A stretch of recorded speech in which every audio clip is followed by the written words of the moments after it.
for serenading us with amazing music. Welcome everybody to the Girls for Girls Fireside Chat. We are super excited to see you today. You are welcome. Good morning, good afternoon, good evening from wherever part of the world you're logging in from. Greetings from Uganda, the Pearl of Africa. My name is Stella Kivila, and I am so excited to be your host today. What I do for a living: I am a pharmacist by profession. I am the head of partnerships at Baobab Circle. I also lead a coaching and training firm called Performance Point International, where we build high performance teams for corporate organizations. But most importantly, I'm a team leader and a board member of Girls for Girls Uganda. Super excited to be here with you today, where we talk about the crucial conversation about money. Before we proceed, please introduce yourself in the chat room. Tell us your name, tell us your country, tell us your expectation. I'm sure you've come in with so many expectations as far as this particular topic is concerned. So if you know a friend who has not yet logged in, please send them the link, and so they can be able to join us shortly.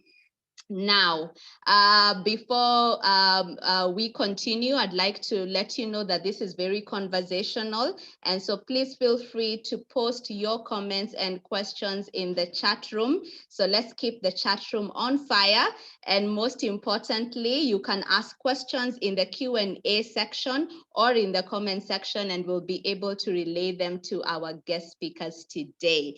All right, so before we proceed, I'd like us to have a sisters creed.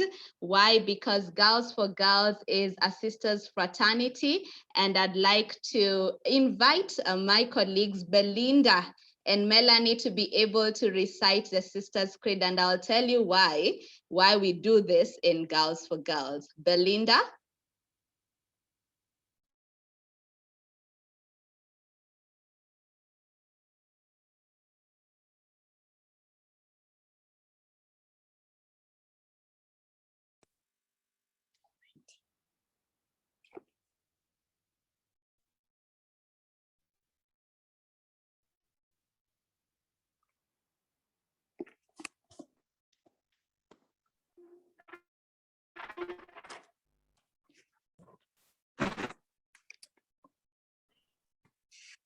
I am my sister's keeper.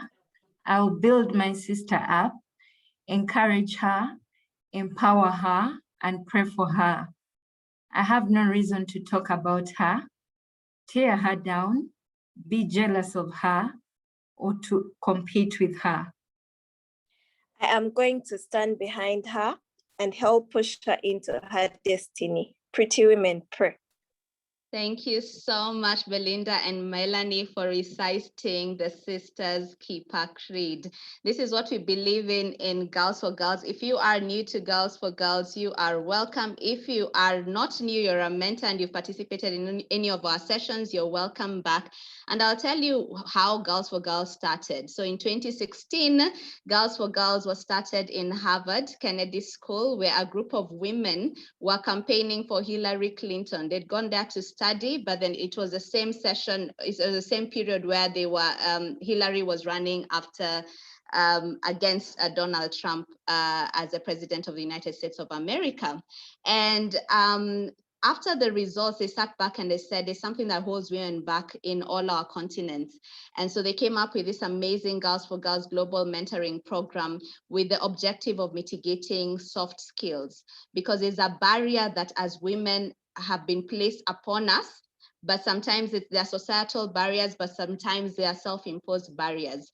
So they came up with this amazing 6-modular program called the Girls for Girls, and they rolled it out in the different continents. And the objective is to inspire women to develop the courage, vision, and the skills to lead in their spheres of influence. We believe that leadership is not only positional, but it is personal. So you don't need a title to be able to lead. So at the end of this session, we'll tell you how you can be part of Girls for Girls. And today we are in the Girls for Girls Fireside Chat. Fireside Chat was started during COVID in 2020, April 2020, where we thought it would be nice to have real people sharing their real conversations. So we believe in the power of telling our stories. And today we are here and fortunate to have a story about money. I know somebody said that if you don't believe money is important, then they don't know where to go for shopping.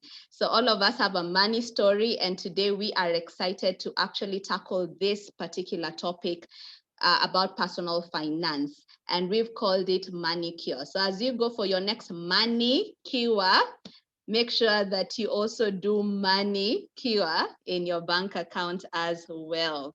And today we are so fortunate to have amazing, amazing guests in the house.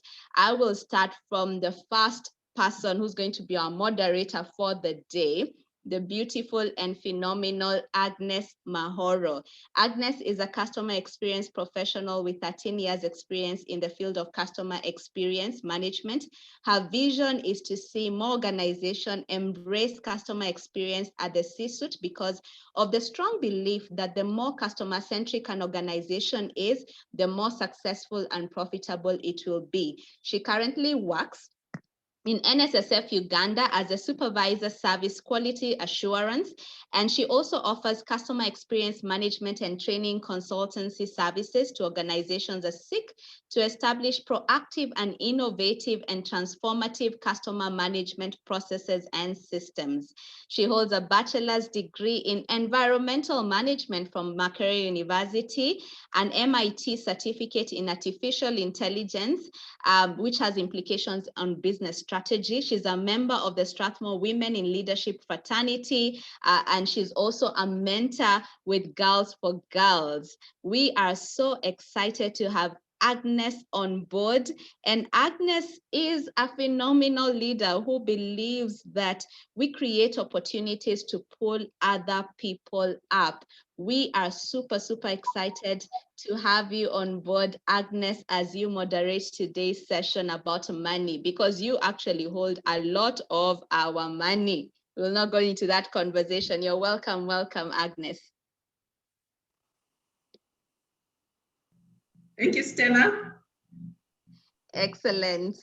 And our guest speaker for today is a phenomenal Barbara Cartender. Barbara is an experienced transformational speaker, corporate trainer, financial coach, entrepreneur, mentor, consultant, inspirational leader. Wow. And she's a certified investment advisor, leadership development expert, board chairperson, and Rotarian. She's also a lecturer at Makerere University, former deputy chief of party and director at USAID and DFID funded projects. She's the author of Money Cure, and she has so many books about Money Cure. I have one of her books here, and we're going to tell you how you can grab yourself a copy. But we are super, super excited to host Barbara today. She is she on top of what she does as a personal finance coach, she has worked as a deputy chief of party for USAID funded projects, but also most importantly, she has worked as a head of public relations in National Housing and Construction Company. When you read her book, you'll really understand the passion that Barbara has for personal finance. Oh my goodness, she has so many qualifications from so many spaces.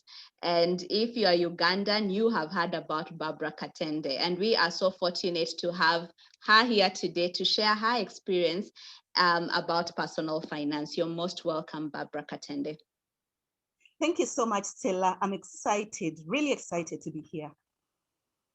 Fantastic. So I'll start with Agnes. Agnes, we've read your rich bio. My goodness, you're a trailblazer in your space. what is it that we have read and what is it that you'd want us to know about you and we have not read on your profile? And what is your money motivation, really? Agnes? Thank you, Stella. Really excited to be here today. And what would I want people to know about me? I find my identity in Christ. So I like to introduce myself as a child of God. That's my first identity. And I'm married to a one Brian Bassa. And we have been blessed with 3 wonderful children that bring us so much joy. Yeah. I'm very passionate about this topic that we're going to talk about today. And the reason why is because a few years ago, I think about 3 years ago, when I joined the fund, I came across certain scenarios that made me ask myself very difficult questions. I remember one day I met a gentleman who was very distraught, looking very young, in his early 40s, and I had a chat with him. And I found out that much as he was in his early 40s, he was trying to access his retirement benefit. Why? Because he had lost his job. So out of curiosity, I got to talk to him and find out how much balance did he have on his statement. And he actually had a balance to a tune of over 400 million. So that was my light bulb moment. It got me asking, I just imagined by the time you have over 400 million shillings in NSSF and you're in your early 40s, that means you really had a good job. So what could have happened that you're now desperate and can't afford your children's school fees? So I went back home. I remember I was very worried, talked to my person about it, and I got to ask myself, it could be me, this could be me. I asked myself, if today I lost my job, can I maintain the lifestyle that I actually have? The good thing, I'm in an environment where this information is, we have a financial literacy program. So since then, I've been on a journey to build myself to financial wellness and financial independence. So I'm very glad that today on a Girls platform, we are having this discussion about personal finances. And Barbara Cartender, very passionate about this topic, being a financial coach. I'm sure she'll give us insights that will help us greatly on this journey. Thank you, Stella. Thank you so much, Agnes. That's an amazing light bulb moment. My goodness, I can't even imagine having 430 million shillings that you cannot even be able to access, and you're broke. How does that happen? Thank you so much. And I think many of us share the same story. Barbara, you're a trailblazer. You talk about money. You could have been talking about many things, but what is your money motivation? And what are some of the things that you'd want us to know about you and we have not read on your profile? Barbara? Okay, thank you very much, Stella. And thank you, Agnes. I'm excited to be here. So first of all, the first thing is I'm a mother of twins. So I think that's my definition now longer. It carries a special title in our community. I'm a married mother of twins, and I'm a lifelong learner. Today, I stand on the shoulders of so many people who came before me, and I learn from everyone. I learn from the MP, the minister, the same way I would learn from a cleaner and a janitor. And the thing about me is, I think I've learned more from being street smart than book smart. Much as I'm an academic, she's told you that I teach at the university, and I teach masters and third-year undergraduate students, but a lot of finance is actually common sense. We know it indirectly, no one tells us about it, but that's really what you need to manage your finances. And like one of my heroes, Michelle Obama, I believe I'm still becoming. I haven't arrived. And so I'm really excited to see what the next phase of my life has to offer. So I'm just watching and saying, okay, God, so what is going to happen in the next half of my life? And I'm looking forward to that. Another thing about me, which doesn't appear on my CV, is I'm black belt certified. You know, black belt, by the time you get to a black belt level, you know, you've really gotten there. Black belt certified movie and novel addict. I love movies. I love books. If you came to my home, most people have just a shelf of books. In my home, there's a whole library, top to bottom, with books. There's a whole book, whatever, another room, which is a media room, top to bottom with movies. So when it comes to movies and reading, I don't play, you know, I just love that. And I have a lot of respect. This is a talent I wished I had. I have a lot of respect and admiration for concert pianists and landscape artists. So if there's anyone listening who is gifted in that area, I'm a huge fan. I really wish I was there. Thank you. Wow, thank you so much, Barbara. Please remind us not to mess with you. You're a black belt. Let us not mess up with you. We can't mess with your money. We can't mess up with you. Thank you so much for that. So ladies and gentlemen, because I know there are gentlemen on the call, please remember to post your questions in the Q&A section. Please make sure that you introduce yourself in the chat room. And this is very conversational. Please feel free to comment away in the chat room as well. So grab yourself a cup of tea, a cup of coffee, whatever you're going to grab, and feel free to enjoy today's session. I'll hand over this session to the moderator of the day, Agnes Mahoro. Welcome. Thank you, Stella. Barbara, I'm glad to learn that you love books. I love books a lot. Very soon I will invite myself to your home and enjoy your book nook, right? So, Barbara, let's dig right into it. From what we've heard, from what you've told us, from your books, it's obvious that you're a very ambitious woman who has navigated different spheres of life and career. Briefly share with us your background and how you ended up here today. Okay, thanks. I wouldn't characterize myself as ambitious. I would rather say I'm a maverick. I am who I am today because of mentoring. And that's why when Stella asked me to come on this program, I didn't hesitate. I've been mentored by different people at different stages in my life. And here I'm going to go back just to really give a background as you want it. When I was in S6 vacation and my S6 results had come back and I was excited, you know, I'm getting to campus. I remember my cousin, who I would say was really my first former mentor, sat me down and told me, Barbara, you're going to campus, but I want you to promise that you're going to do 4 things. And at that time when he was talking, I didn't realize that this would change the trajectory of my life. So I made that promise. The first thing he told me, 1, make sure you graduate with an upper second degree. Now here I am and you're wondering, what do they mean by upper second? What is it? But what it meant is when I got to campus from day 1, I knew I had to get an upper second. So while other people were playing with first year and thinking first year results don't count, you know, you don't care, to me, I was driven. I had a goal. Needless to say, 3 years later, I graduated with an upper second degree and I was a second best student in my class. So this is the importance of mentoring and guiding because it pushes someone into a direction and which later shapes your life. The second thing he told me was make sure you get more than 1 degree. And I'm like, you're getting to campus, but now here is someone telling me to think beyond this degree I'm going to get. And as a result, when I was in second year, I was already applying for admission to a master's program. I'm just in second year. I haven't even passed second year. I'm applying for scholarships for a master's program. Needless to say, a year after I graduated, my wish came through. I got a full scholarship to the USA to study for my master's degree. And even here at the master's degree, I had the opportunity to set a record, which up to today has not been broken. I completed a 2-year master's degree in only 1 year and graduated as the best student in my class, as at the top of my class. And I did all this while being a graduate research assistant, which is the equivalent of an assistant lecturer. But all this happened because someone set a target and a goal and pushed me in that direction. The third thing he asked me to do was to make sure that while at campus, I get real work experience while I was still a student.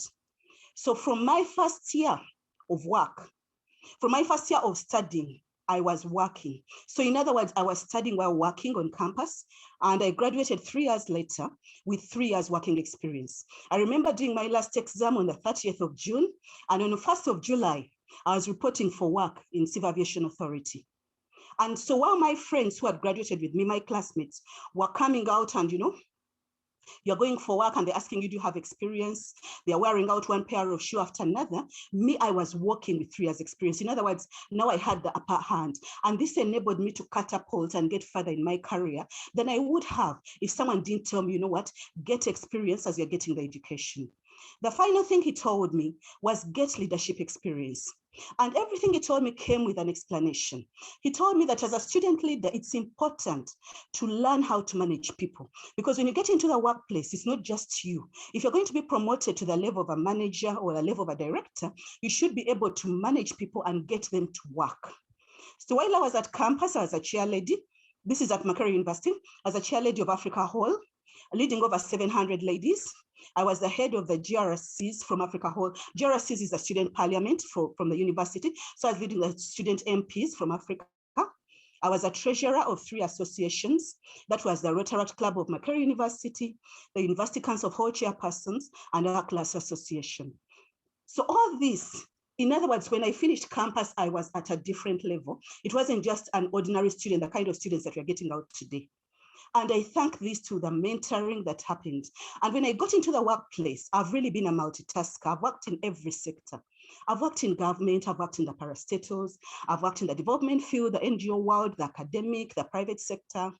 I've worked in the business community. I've been a board chairperson and still I'm a Rotarian. But all this is because from day one, a lot was expected of me. So what lessons have I learned in navigating this workplace?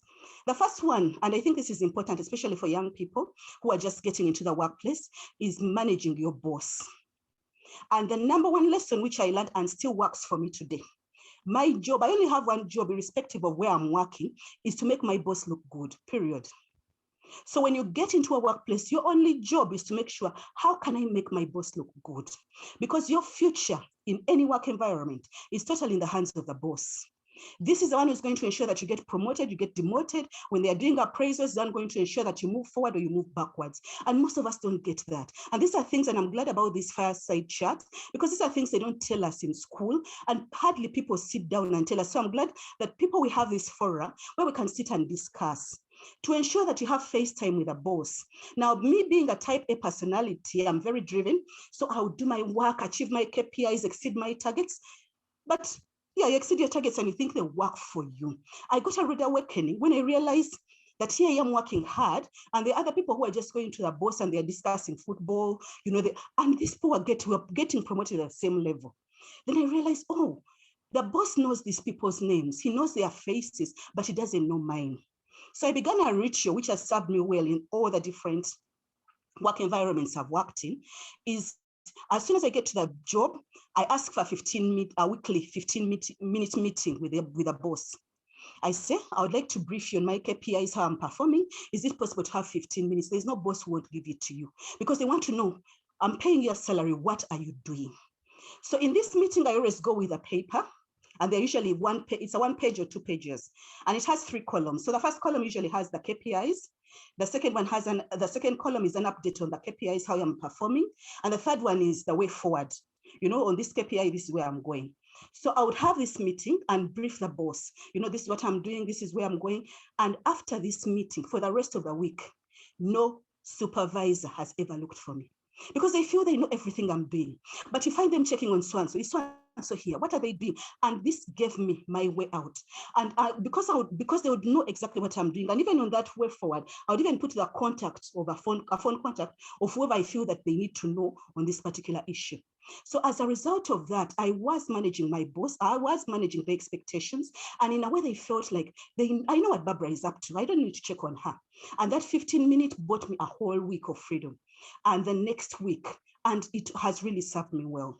And I would go beyond the interests at work because most of us are just work. But people are beyond work, They have families. So I would get to know, what is your kid's birthday? The wedding anniversaries, all this, whatever interaction, even outside work, makes a difference because people feel they know you. And the key thing is people give jobs and opportunities to people who they know and like. So the secret to promotion and the secret to getting to excelling is get known and get liked. That's it. The moment you can master those two, the sky is just a starting block. In every workplace I've worked, the first friends I made, very first friends, would be the guy at the gate, the receptionist, the secretary, the tea girl, the cleaner. These are people who many people tend to ignore. But I tell you, these are the gatekeepers to your future. The gate guy would tell me, Barbara, I've come late. He would tell me, Barbara, leave your car here. and leave your bag here, act like you just went out to buy airtime. And here I would stroll in and someone would assume that, she's just going to talk to someone, yet I'm late. And would have someone drive my car in. So to me, I was never late. The boss's secretary would be able to tell me, Barbara, that today the mood is bad, don't even come. And everyone who went got fired. And said, today the mood is really good, you come. That day I would go and ask for a promotion and I would get it. These people, because they are your friends, they are your allies, they help guide your career and they help navigate it and move it to where it needs to go. The tea girl is in the boardroom where you are not. So while they're discussing about strategy and the direction the company is taking, she can come and warn you and say, they're thinking about restructuring your department, or this is happening. So for her, she's serving tea, no one cares about her. But because she knows this is my friend, these people help to guide your career. So most times for young people, and when you're starting into the career, watch out. These are some of the friends that you should make. And the career does not run on its own. So throughout my career, I have managed it. You have to manage yourself and you have to manage it. So I've been involved in continuous learning, in personal development. You have to become an expert in the field, you have to invest in it. Many of us, maybe you got your master's 10 years ago, and since then you've not added anything significant. In effect, you've been stunted for 10 years. So if in 3 months you've not had any kind of development, you're not reading, you're not adding some certification, you're not adding, you are behind. So sometimes you wonder, why aren't I getting promoted? Why aren't I moving to the next level? It's because you are stunted and you don't even know it. You still think that your degree, that the one you earned 5 years ago or 10 years ago still works. It doesn't, because the world is changing on a daily basis. Throughout my career, the goal that has served me most is becoming a rainmaker. And in any organization, it really doesn't matter which organization it is. This is the most valuable skill. This is a skill that makes you indispensable. The rainmaker is the person who guides where the organization is going. And all organizations, it doesn't matter unless it's a charity. Actually, even when it's a charity, they always have 2 focus areas, which is increasing revenue and cutting costs. So the moment, we talk about the 80-20 principle, what you need to do is to position yourself. It doesn't matter if they've hired you as a cleaner. Your question you should keep asking yourself every single day. You walk into that workplace. How can I increase revenue for this organization? And how can I cut costs? If you focus most of your energy on that, you're going to find you're the person who comes into work at 10 and no one can even touch you. They wonder, why are they still holding on to this person? Because this person has seen where the engine is. And if you give most of your time concentrating on that, you become a person who is indispensable to that organization. And finally, I want to say that every time I've gotten ready, because I've worked in different fields, to leave a job, and this is also key for young people who are in the workplace, I would, if they did a survey of the best employee, I would be the best employee. Most of us, when we get tired of a job and you want to leave it, that's the time you're coming in late, you're doing shoddy work, you're showing everything that I'm tired of this place. And no wonder they may even get rid of you before you decide to go. But to me, after I've decided that, I feel it's time to move on, that is when I perform best. That's when I exceed my targets. That's when I come in early. That's when I stay late, because I know that when I'm going to my next opportunity, they're going to ask for references and they say, how did she work? So that means whatever I've done here is going to reflect on where I'm going in my career. And it doesn't matter if I left this job 20 years or 10 years ago, they are still going to they want references for every single place I have worked.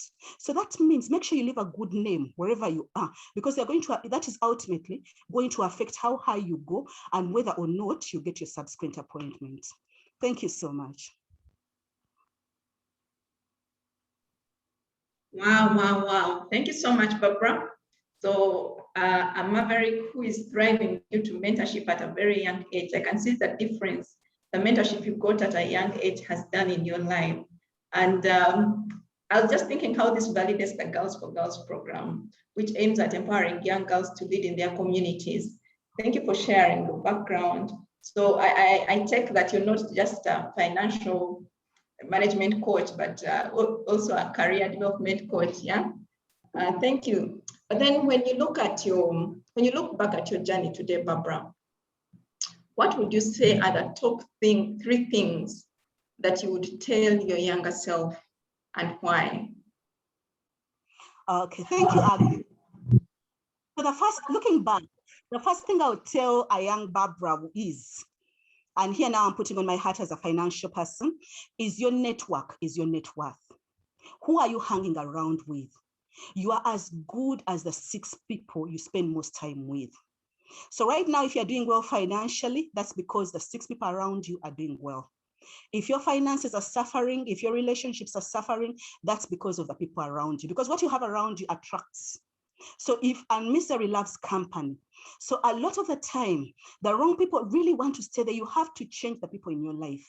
And it's also important to note, if you're in a group and you're the most successful, you're the most advanced in that group, today should be the day you say bye to that group. And you leave that as a group that you continue to mentor and give back to, but move to a group where you're challenged. In the group that you should be in, the 6 people you spend most time with, you should be the least qualified, the least experienced, the least financially advanced, such that they can challenge you to come up higher. You know, we tend to get complacent when you feel like, I am the best, you're a big fish in a small pond, and you forget there's an ocean out there. So you have to be intentional about forming strong networks. And even as we form these networks, and this is, I'll now use financial language, you have to deposit several times before you withdraw. For example, if you went to a bank to get money from a bank, if you have not deposited, you won't have anything to withdraw. And many times the reasons these relationships don't stick, no one wants a parasitic relationship. They want a symbiotic one, I'm giving, are we gaining from this? And I feel that's the kind of what I see coming out in this girls to girls. Iron sharpens iron, each one is benefiting from the other, each one is lifting. I really love that creed. Each one is lifting the other up. So you don't want to be the person who is just getting, and you're not giving. So what you do, start depositing, deposit at least 4 times before you qualify to withdraw. So ladies, the key thing about this is many times as a young person, you say, when will I be the CEO of that organization? You don't need to do that. And this is what I would tell the young me, that Barbara, you're already a CEO. Each of you listening to me is a CEO in your life. You are in charge of your life. So I want you to take a moment and sit right now as the CEO of your life. And you do what CEOs do. Evaluate the people in your life, look at them critically, and then make the decision CEOs do. Decide who to promote. And you say, you know what, this is a person taking me to the next level. This one I'm going to promote, and I'm going to spend more time with them and sit at their feet and listen. Then you also demote and say, yeah, this person was useful 3 years ago, but where I've gotten, they are not that, so I'm demoting them. Then terminate. There are some relationships which are toxic, some relationships which are holding you back, which you have to say bye to and say, yeah, this one does not qualify to be my inner circle. They have to go way back into the outer court. And more importantly, recruit. When you listen to this, you say, I've seen so and so on Girls to Girls. This is a person I have to make sure that I recruit into my inner circle. I'm going to start depositing into their life. I'm going to make sure that I spend time. This is a person I would like to have around me. The second thing I would say to a young Barbara starting her job would be that first day at work, start planning for your retirement. I really wish everyone knows this. The first day, your first salary, a portion of it should go towards planning for your retirement. No one tells us this. And somehow we imagine that, retirement is so far away. 55, when will I get there? But guess what? Much as you stop work at 55, we don't die at 55. We die at 95, we're dying at 98. So which means there is that vacuum, those 40 years between the 55 when you stop employment and the 95 when you die. Now, the quality of those 40 years is going to depend on what you're doing today.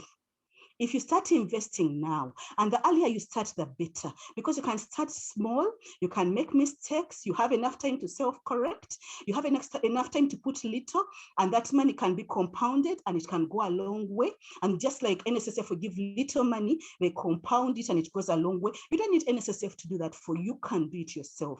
So you start today and ensure that those 50 years or 50, whatever, the years after retirement are years of joy, not years of drought. The third thing I would say to the young me would be that you have enough time to do everything you need. Sometimes people give us this thing of, Papa, you don't have time, it's late, and we run around so stressed. Even today, I see people so stressed and I want to tell them, calm down. There's enough time. God is an equal opportunity God. He gave us all the same time. And you remember, this is something they told us in P2. It doesn't matter whether you're the president or a beggar on the street. We all have 24 hours in a day. And when you break this time down, you realize, you know what, there's nothing I can't do because I have more than enough time. So when you think about the 24-hour day, the first 8 hours, that is from 8 up to 5, take out lunchtime. This is the time you should work. And ladies, when you're working, you should give 110% to your job. And I'm sure this corona, in a way it's sad, but what it has taught us is let us value these jobs. Because right now, if you're working from home, it's showing you that you're dispensable. Working from home is just one step away to telling you that, you know what, the company can survive without you, keep there, and we are moving on. So right now, if you've been going late, doing shoddy work, improve and say, when I'm at work, I am going to give 110% to my job. Now, in order to come back, if I've worked today, at the end of the day, I'm so tired and so drained. In order to come back and work tomorrow, as a human being, the way God created us, I have to rest. So which means we need hours of rest, so 8 hours of sleep. But if I asked around, are you actually sleeping for 8 hours? Most of us are not sleeping for 8 hours. We're sleeping for 5 or 6 hours. But you know that doctors tell us if you're not sleeping 8 hours, we have problems in our 70s, in our 80s. So I'm also not there, but I'm trying to work towards that. But when we add, and like I hadn't said that, but I'll tell you that personal finance is very easy. It's very simple. It requires P5 math. So 8 hours of work plus 8 hours of sleep, those are 16 hours. Yet the day has 24 hours. So that means there's a third 8 hours. And what you do in these third 8 hours, this is what changes your life. So in other words, these third 8 hours are the hours we can use for personal development, for financial investment, and the like, and this triggers and gets us to the next level. So in other words, we have enough time to do whatever it is that you feel you want to do. And many times when I'm talking to people, like I'm talking this afternoon, you say, Barbara, today the day is almost ending. I can't find, the third 8 hours. Guess what? Tomorrow has 24 hours. The day after has another 24 hours. For the next 365 days, it's 24 hours. So it's a gift that keeps on giving. So even if I make a mistake today, there is time tomorrow. And I'm not saying that you need 8 hours, but I'm saying that your financial future and your personal development is important enough for you to say, let me allocate at least 2 hours to it. And when you start doing that, your life will not be the same. Thank you.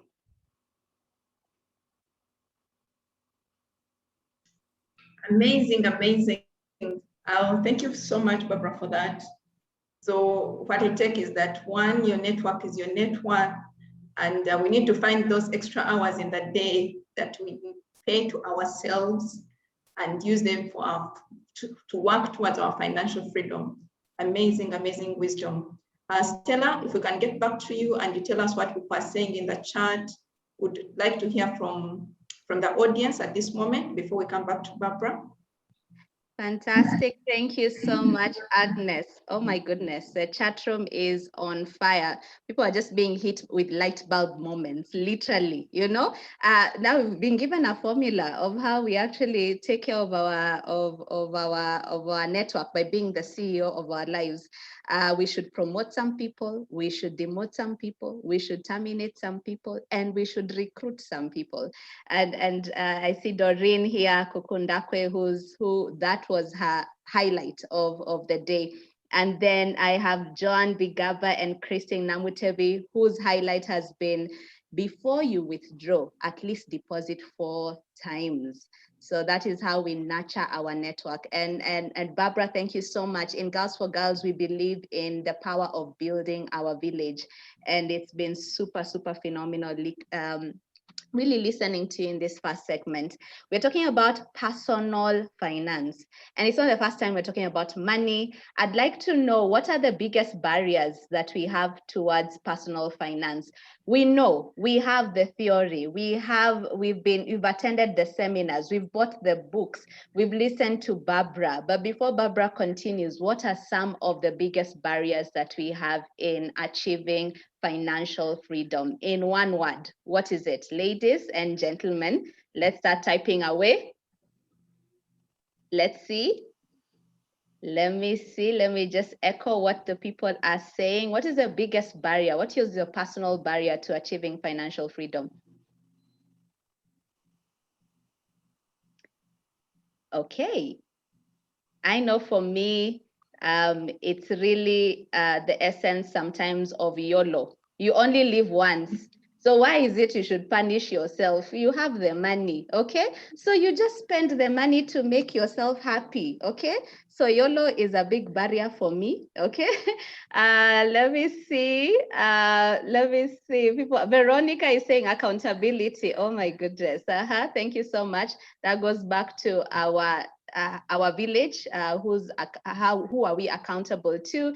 Winfred is saying unplanned expenses, impulse buying, lack of discipline. Hazel, Christine is saying lack of financial discipline. Discipline is coming up again. Bad investments. Thank you so much, Rukia. Eva, ignorance. We don't know what to do with the money. Thank you. Giving without a budget. Thank you very much. A spirit of volunteerism, helping the nations, and living yourself without anything. What am I going to invest in it anyway? Thank you, Elsie. People talk about investment, but what are we going to invest in? And sometimes you have like 100K. So you ask yourself, surely, will 100K make me a millionaire? So you eat the 100K anyway, isn't it? Immaculate, Immaculate is saying the will to save and invest. I tell you, it's a mindset, lack of making money. And today we've learned, what are we doing with 8 hours? So what opportunities do we have in terms of making money? Same way Stacy is saying impulse purchases. Thank you. Lack of discipline, again, coming up from Lillian all the way from Botswana. Caroline is saying poor saving culture. First of all, should we save before we pay our expenses? Should we save after we tithe? When should we save? Because actually when you spend your money, you remain with nothing. Some of us are in negatives. Pleasing people. Thank you, Namanya Esther. There's a quote about we work so hard to please people who will not even care about the faucets that we have. Excess expenses. Thank you so much, Ninette. I'm winding up. Lack of an investment plan. Thank you very much. Sometimes we believe that, only people who are rich and have excess money should be investing. Bad choices of investment partners. And I know all of us here, most of us here are part of these savings groups, the small circles that we talk about. Financial temperature. If I get the money I didn't expect, what happens? Do you eat it? Do you invest it? There are so many, Agnes. Oh my goodness, I will come back to it, but let me just hand over the session back to you as we tackle these barriers. Thank you so much. Thank you, Stella. It's interesting to note that most of those reasons are usually not unique to one person. I'm sure most of us identify with those reasons, and we are in a safe space today because we are going to learn so much, and we will be better after today, as long as we practice what we are learning today. Thank you, Stella. So back to you, Barbara. When you look at the numbers in Uganda, we find out that only 5% of Ugandans achieve financial independence upon retirement. So it's like we subconsciously know we need to put our finances in order, but we actually do not. So Barbara, what does money cure or financial wellness mean to you? And why do you believe it's vital, especially for women? Okay, thank you so much, Agnes. And I'm going to give you a simple definition because, like I told you, people tend to complicate these finance things and they make them seem, they are really for those educated people. No, it's simple. To me, really, my definition of financial wellness is not having to look on the right side of the menu to determine how hungry I am. In other words, I should be able to walk into a restaurant and I said, this is what I want. Before I say, this is 5,000 shillings, or this is 20,000, that's why I need to order. No, I should be able to walk into a restaurant in any place in the world and say, this is what I want. And then, they bring the bill and I'm able to pay and I'm not worried about it. Once you get to that stage, then you are in the field of what? Of financial wellness. So financial wellness, and we're talking about money cure and everything, it's not just about money. Most times we put money, it goes beyond money. And that's something I feel like I need to talk about because most of us just talk about the cash, but there's what is also called social capital. And this is what gives you the foundation to actually live that well life. That even during COVID times or these other things that come in, what is going to guide you? If you look at people who are not stressed today, who don't need counseling today, is in addition to money, they have gotten what is called social capital. And these are people they are the people, actually, there's an acronym for them. They are called angels. And I'll just take a minute to talk about these angels. These are people who can give you capital in form of, for example, A would stand for asset capital. So these are people who can give you physical assets. So for example, if today my computer broke down, and just before I go ahead, each of you should have at least one person in these categories on your first dial. You know, on the phone where you just dial a number and you immediately get that person, you should have at least one person in each of these categories. So A is for asset capital. If my computer broke down and I have to talk to you today, who is a person who I can call and say, can you lend me your computer today? Because giving me 100,000 shillings doesn't solve it. If I had to go to Masaka and my car broke down, who is it that can lend me their car? No questions asked, and they say, Barbara, go to Masaka, you bring it back when you're done. You may have a friend who has 4 cars, but when you talk to them, they first sign an affidavit here and first swear this and do this before I give you my car. But the person who gives it to you, no questions asked, that is a person who is investing in you, and that is a person who helps you in your financial wellness. But the N would stand for what is called network capital. Now, these are your contacts, and this is what Girls for Girls is doing. It's getting you those contacts that you know that if I have an issue, who do I call? In business, if, for example, I have a shop on Kampala Road and KCCA is coming to lock it down, who do I know? Who knows the ED of KCCA, who can call that person and they come and say, hold on, before you lock down that whatever, let's review that issue. If I have my goods and they are coming in and they are locked at the border and URA is not letting them in, who do I know who can call the CG and say, let's first review that assessment that you've put there? So these networks are the ones that ease and they help us, live at a different level. There's also what is called genius capital. That is what G stands for. These are your resource persons, the people with ideas. For example, the young ladies you're talking about who came up with this innovation of Girls to Girls, these are resource people. They saw a need and they say, why can't we do this? This would help people in Africa. This will help people in different continents, and it would nurture the next generation of the young female leaders. But many times we don't even have to take it at that level. We have people who are around us, and these are people who you keep having a conversation. Whenever you talk to this person, you get an idea. I could start this business. I could do this. I could move. Those kind of people, before probably you're ignoring them, these are giving you capital. They're not giving you cash, but they are leading you because they're going to come up with ideas which are going to transform your life, which are going to give you, eventually put finances into your pocket. Now, the E stands for experience capital. Some people, because of their experience, their expertise, their education, they are able to move you to the next level. And this is what we're talking about networking. Who do you have around you? So for example, if I'm sitting here and I wanted to start a business of poetry, and I say, who can I go to? I've never heard any poetry. I've never read any poetry, but I hear people are making money from it. So I go and talk to my, let's say, Senga. Senga is a paternal aunt. So I go talk to her and say, I want to start a poetry business. And maybe she tells me and says, Barbara, don't bother.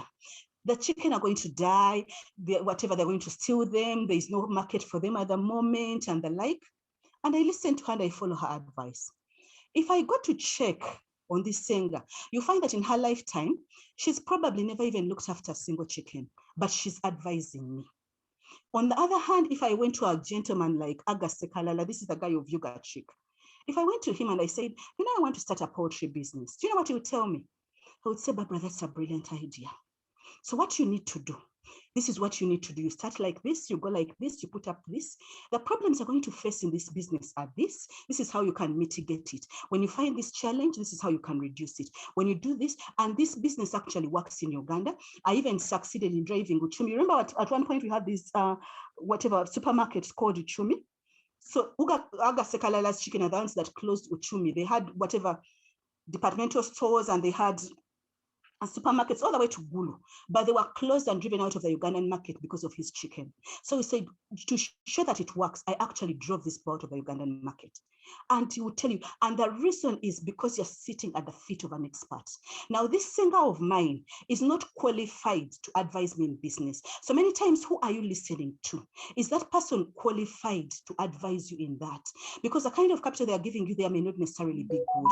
But on the other hand, this singer of mine who's been married, for 40 years, and those of you who are married would know that marriage is not that easy. It's not just, a sailing boat, but someone who's stuck in there for 40 years. Now, this is a person whose feet I need to sit at, because if she tells me, Barbara, when it comes to that issue, keep quiet. That one, act like you haven't seen it. This one, then there I'm going to hang on to her every word, because now she has 40 years experience in this other field. So that leads you to the next level. Then the L stands for light capital. These are the people who shine light in the dark places in your life. Many times, these are people you don't listen to. They don't change the situation. Let's say right now, you're one of those people who's gotten a letter telling you you've been terminated, or because of Corona, we can't, we are restructuring, your position is not there anymore. If you spoke to a person of light capital, they're not going to give you a job back, but they'll say, Barbara, you could have lost your job, but guess what?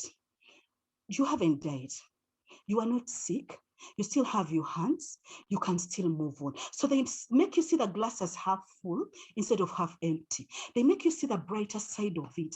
And many times we are drawn towards the dark people, who say, that is the end of the world. Things are so bad. And that's where we go. There are some people who enter a room and it's like a dark cloud has descended. Every time they call you, they are complaining, they're talking about problems. And the problem is we tend to gravitate towards that instead of these people who see the light in everything, because these are the people who lead us to the next level. So the final one is what we call S, is Serene Destiny Capital. Now, these are your coaches, your mentors, your sponsors, kind of like what you have in Girls for Girls. These are people who add value to you. They don't take away from you. They demystify your destiny. And there's a difference between all these three people. A mentor is what you have here, is your friend, they're holding your hand, they've gone before you, they're telling you, do this, don't do this, The coach is not going to do that job for you. I want you to think about like Premier League or Championship League football. The coaches are those old men, they are wearing suits, they have white hair, they're not as flexible as the players on the field. But guess what? When the team loses, it is them who they point to. And they say, the team has lost, they sack the coach. Think about it, even us here in small, tiny Uganda, when we didn't get as far as we wanted to go in our whatever in football, we sacked our coach because they are responsible for the success of the team. So what the coach does, the coach is going to tell you, Barbara, that meeting, don't go for it. This one, go, but keep quiet. This one, make sure you're in front and even put up your hand. They navigate for you. And this helps you climb the ladder higher. And the sponsor is a person who sits in a room and is present at a table where you will never get. These are people who mention your name and they say, I think we're looking for someone on this board. This is a person we should get. I think this person will be qualified to head this project. You will never have access to certain rooms where decisions are being made about the future. If you don't have a sponsor, this is a person who speaks up for you.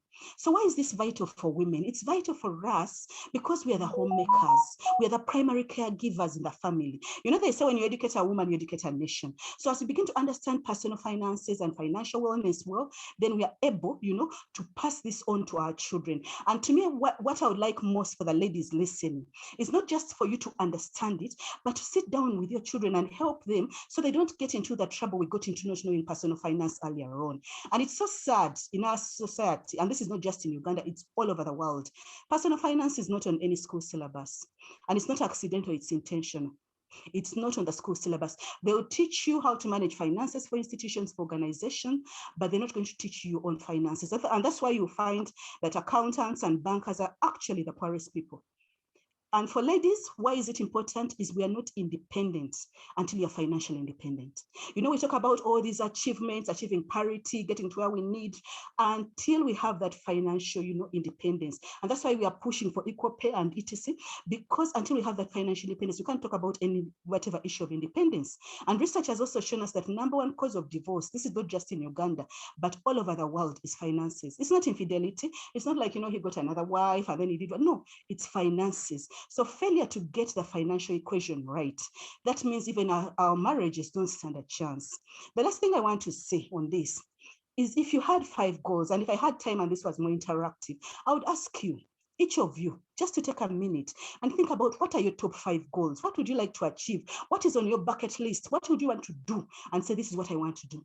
It could be, I want to have a house in the village, or I want to see my children graduate from the university, or I'd like to set up an orphanage, or it doesn't matter. I want to build a church. I want to set up like girls for girls. Look at your top 5 goals, there is only one goal that makes them possible, and that is a financial goal. And it doesn't matter if you just want to say, I want to be a real estate guru and have lots of buildings, you need money. You want to set up a church, you need money. Running this girls for girls thing, it needs money. So if you get the financial goal right, this automatically enables you to achieve every single goal you'd ever want in your life. Thank you.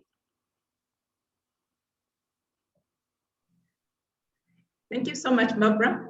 A wealth of knowledge and wisdom in there. I felt like I could let you go on and on and not stop.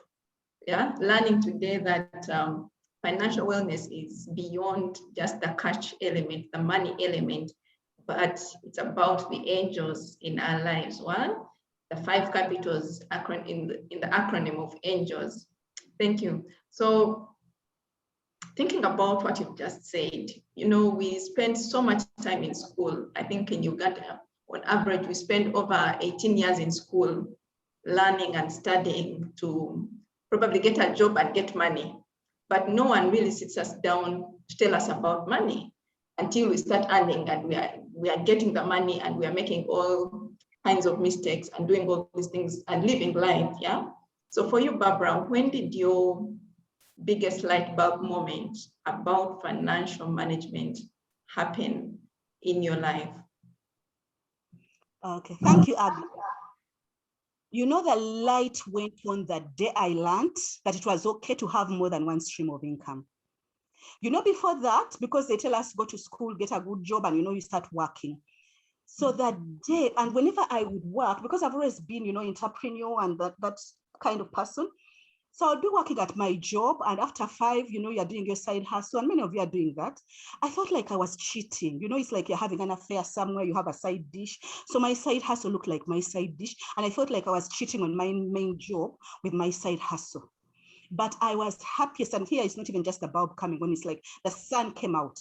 When I discovered, specifically in the Bible, because I'm a Christian, and I discovered in the Bible, and I want you to write this down, in Ecclesiastes chapter 11, verse 2.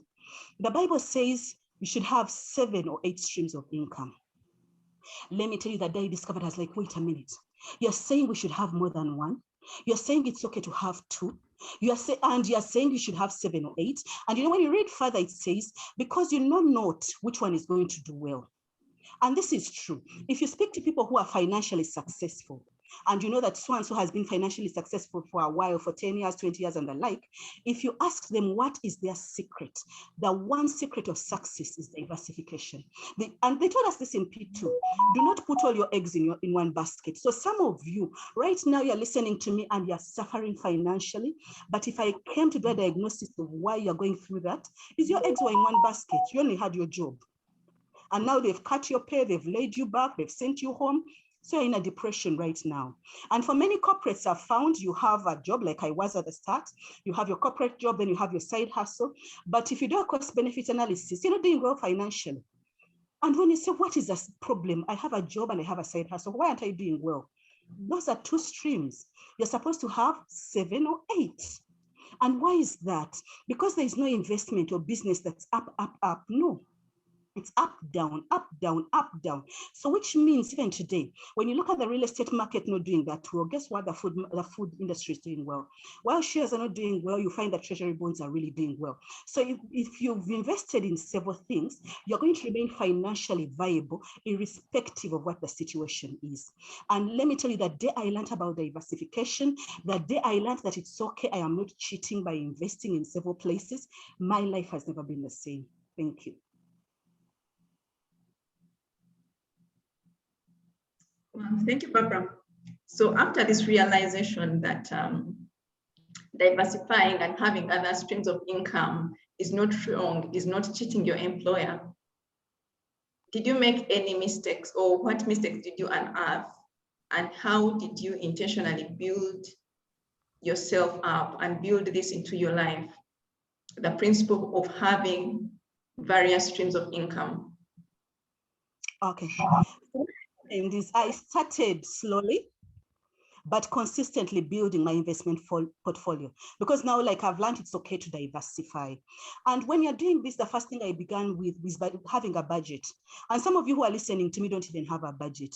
So if you don't have a budget, that means you don't know how much money you're earning, and you don't even know where it's going. So no wonder consistently you're like, I don't have money, yet your employer pays you at the end of every month.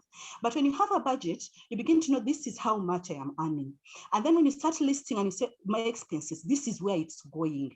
And the moment you do that, it leads you to the next stage, which is distinguishing between what we call needs and wants. When you realize that the things I want are so many, but the money I have is very little, then you start prioritizing. You think about, yes, I want to get that pair of shoes, but if I have 5 pairs of shoes, I have 10 of them, am I going to wear them at once? Wouldn't it be better to put a deposit on that piece of land? You start now distinguishing between what is necessary and all of this. And many people who I find are in financial trouble, when I go to talk to them, it's not that they don't have the money, it's that most of it went on wants. And instead of going into investments, instead of going into businesses, instead of going into things that are leading them to the next financial level, they just went into expenses, and many of those are collecting dust. So I began to control my expenses. And to me, I'll give you a simple illustration of mineral water, because this was also a changing point in my life. When I looked at how much I spend on mineral water, and I don't want to campaign the mineral water companies, they should be making money, but they don't have to make it from you. So a bottle of mineral water, which is a half liter, in most of the supermarkets is 1,000 shillings. National water, the water that we're getting in our homes, gives us, if you put it in a 20-liter jerrycan, gives us that 20-liter jerrycan at 75 shillings. I can round off to 100 shillings. That 20-liter jerrycan, which National Water gives us, actually has 40 half liters. That means National Water is giving us that mineral water bottle, that half liter, at 2.5 shillings.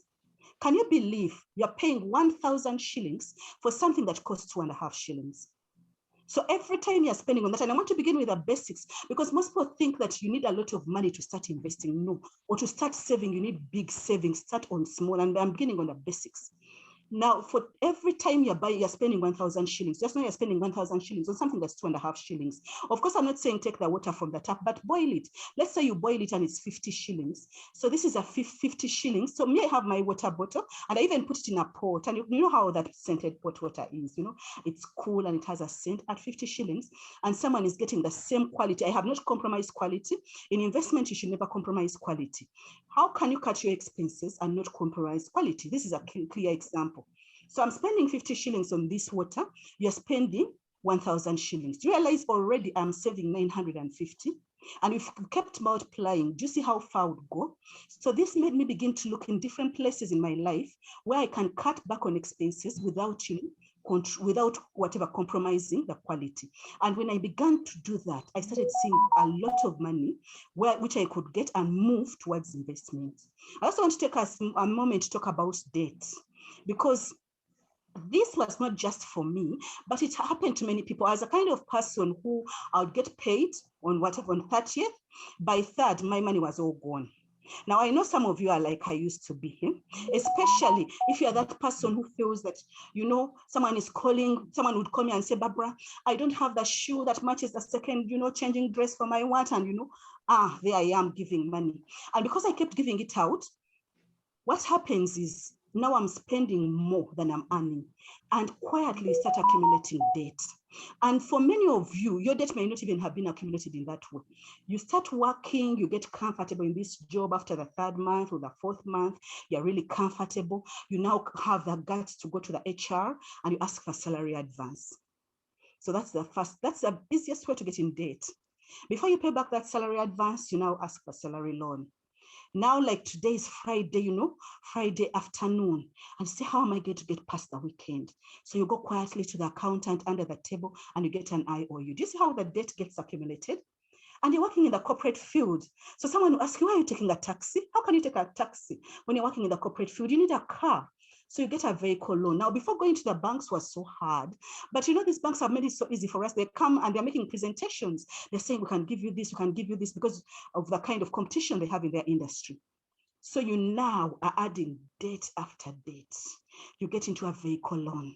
Before that vehicle loan is paid back, someone asks, where are you staying?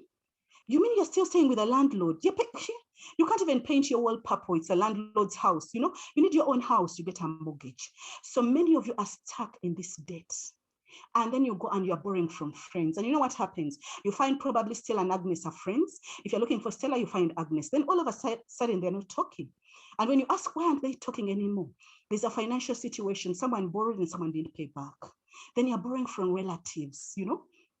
And so they're calling you for so-and-so's wedding meeting. They're calling you for a family function. You can't even go because you know the moment you go, someone is going to remind you about, you know, the unpaid money. Then you commit the unpardonable sin. This is what I call the unpardonable sin. I really wish they had put it in the Bible. You go and borrow from the loan shark. Now, those of you who have borrowed from the loan shark, never ever do it again. Those who have never done it, don't. You should only go to a loan shark. A loan shark is a money lender, only if it's a matter of life and death. And I want to take a moment and explain, what do I mean by life and death? Life and death means there's a blood clot coming and you need a heart operation. They have to rush you to Mulago for a heart operation, a heart transplant. That is life and death. They have to rush you to India for kidney transplant, life and death. By all means, go to a loan shark. Anything short of that, don't do it. You know, these people know that you're not going to pay back, even as they're giving you the loan, because that's why they say, can you bring the card for your car? Can you bring the title for your house? Right up to bring your TV or your DVD, because they know you won't get them back. It's taken you 7 years to build this house. And then you think back and say, did I have to give it up for that? And some of us, another lesson I learned, which I feel that many people are doing, especially in the corporate world, is you feel you're saving, you're investing when you're really not. You know, those cash rounds you do in office, it's just moving money around, you know. In January, we are giving so and so, and in April, it's just money moving around. It's not necessarily being invested. And you're patting yourself on the shoulder, I'm doing so much. What it does here, it makes you liquid for 1 month. That's it. But you should think of better ways of investing. Another thing I started doing was living below your means. It's what we call living below your means. And I'll explain this. If you're earning a salary of 1 million, live below your means you should be living on 500,000, period. So here you can judge yourself. You know what you're earning. If you're not living on half of your money, then you're in trouble. That means you need to start making changes. You need to go back to where I started. How can I cut back on my expenses? What can I do to reduce so that I'm living on half and the other half is going to investment?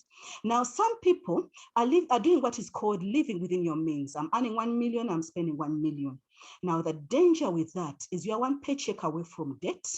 So should they come and they say, because of restructuring, companies are getting leaner and meaner, your position is no longer there, you're already in debt and you're out, because all the money you earned, for example, in June, you've spent it in June. So there's no money to take you in July, August, and the rest of the year. Most of my clients, and I'll tell you this as a financial coach and as an investment advisor, the majority of my clients are living beyond their means. You're earning a salary of 1 million, you're living on 1.5. So that means you're in this debt cycle, perpetually in debt. As you're earning, you're living, and you're continuing that. And usually by the time you decide to seek for help, and I'm really glad for this chat that we are having, that let us address the problem before it reaches that stage where we now have to dig you out of a hole. Let's address it while it's still at that level, where it's not so bad, and you can begin to make changes. Another important thing which I started doing as I started diversifying my streams of income, and which I would like all of you to do, those who have not yet gotten there, is work towards owning your own home. Every financial book will tell you need to own your own home. So it doesn't mean you're going to begin by having the money to build a house or buy a house, no. But you should be working, that should be one of your goals, working towards it. Believe me, if you've been renting a house for the last 10 years, you've given your landlord enough money to build another house. Those of you who have been renting for 10 years, he's built 3 houses. So you should say, why should my job be to make the landlord rich? So let me start and move towards that. And that house your first house doesn't have to be your dream house, no. But at least say, I'm going to save this money and start investing it. And the final thing, I just want to throw it in. I know it's a bit early, but this also changed my life in terms of expenditure. Because I've told you I was this generous person who felt like, you know what, it's my job to save the world and do everything. when Christmas came, you know, it was big time, really, really big. It was big at home and everywhere. So it's 6 months too. So ladies, I'm glad we're having this conversation long before. Just to remind you, Christmas is Jesus' birthday. It's not your birthday. So those of you who are planning to spend 2 months salary, 3 months salary on Christmas, don't do it, because it's not your birthday. And so that thing of going overboard, getting into debt, I don't think that's what Jesus would want you to do, that you're getting into debt over his birthday. There are so many outrageous things that we do, and then you wind up in a drought in January.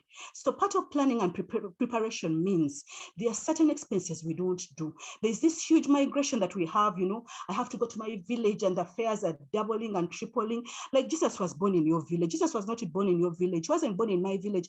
He was born in Israel. So yes, if during Christmas time you want to go to Israel, by all means do it.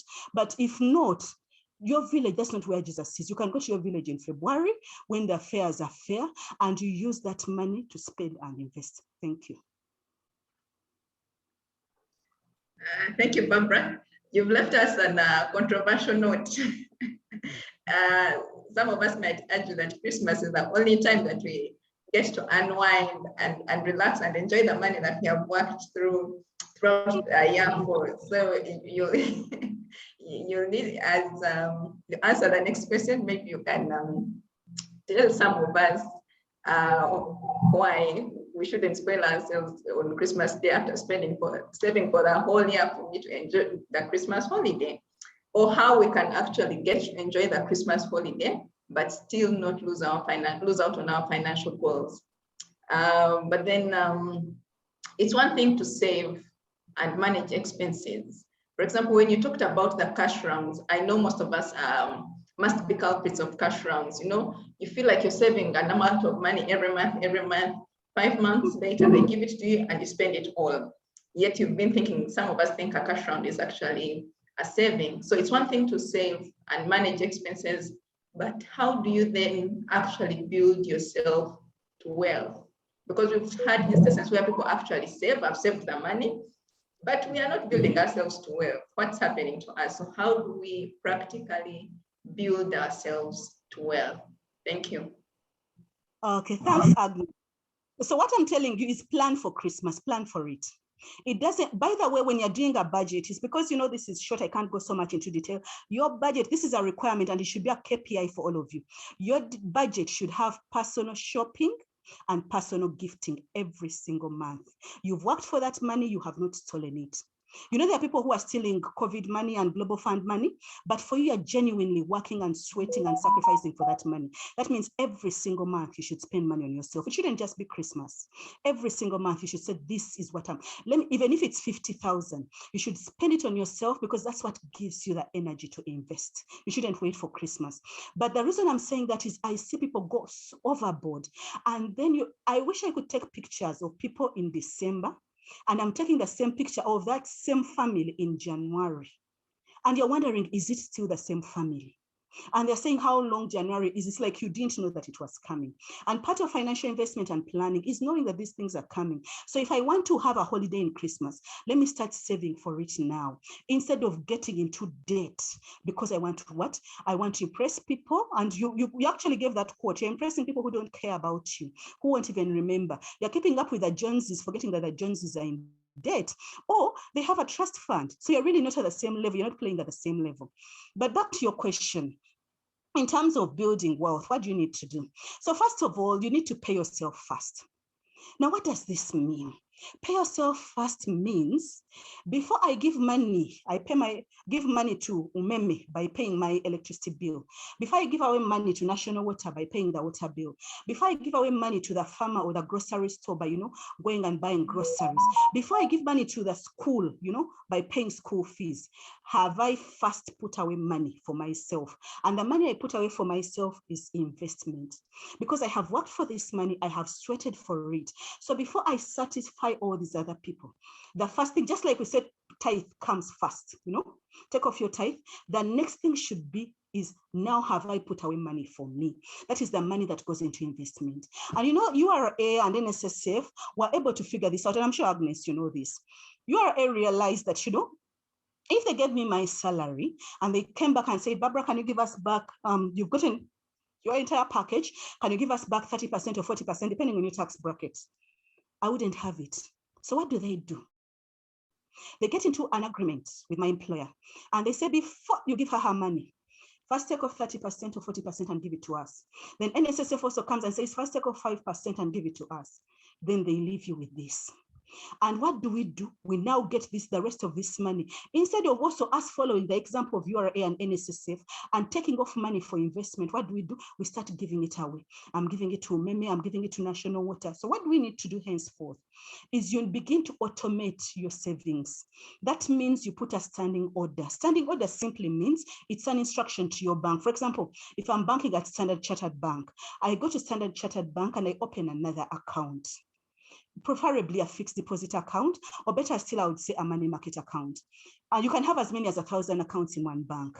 And I know that my salary is going to be paid on the 3rd year.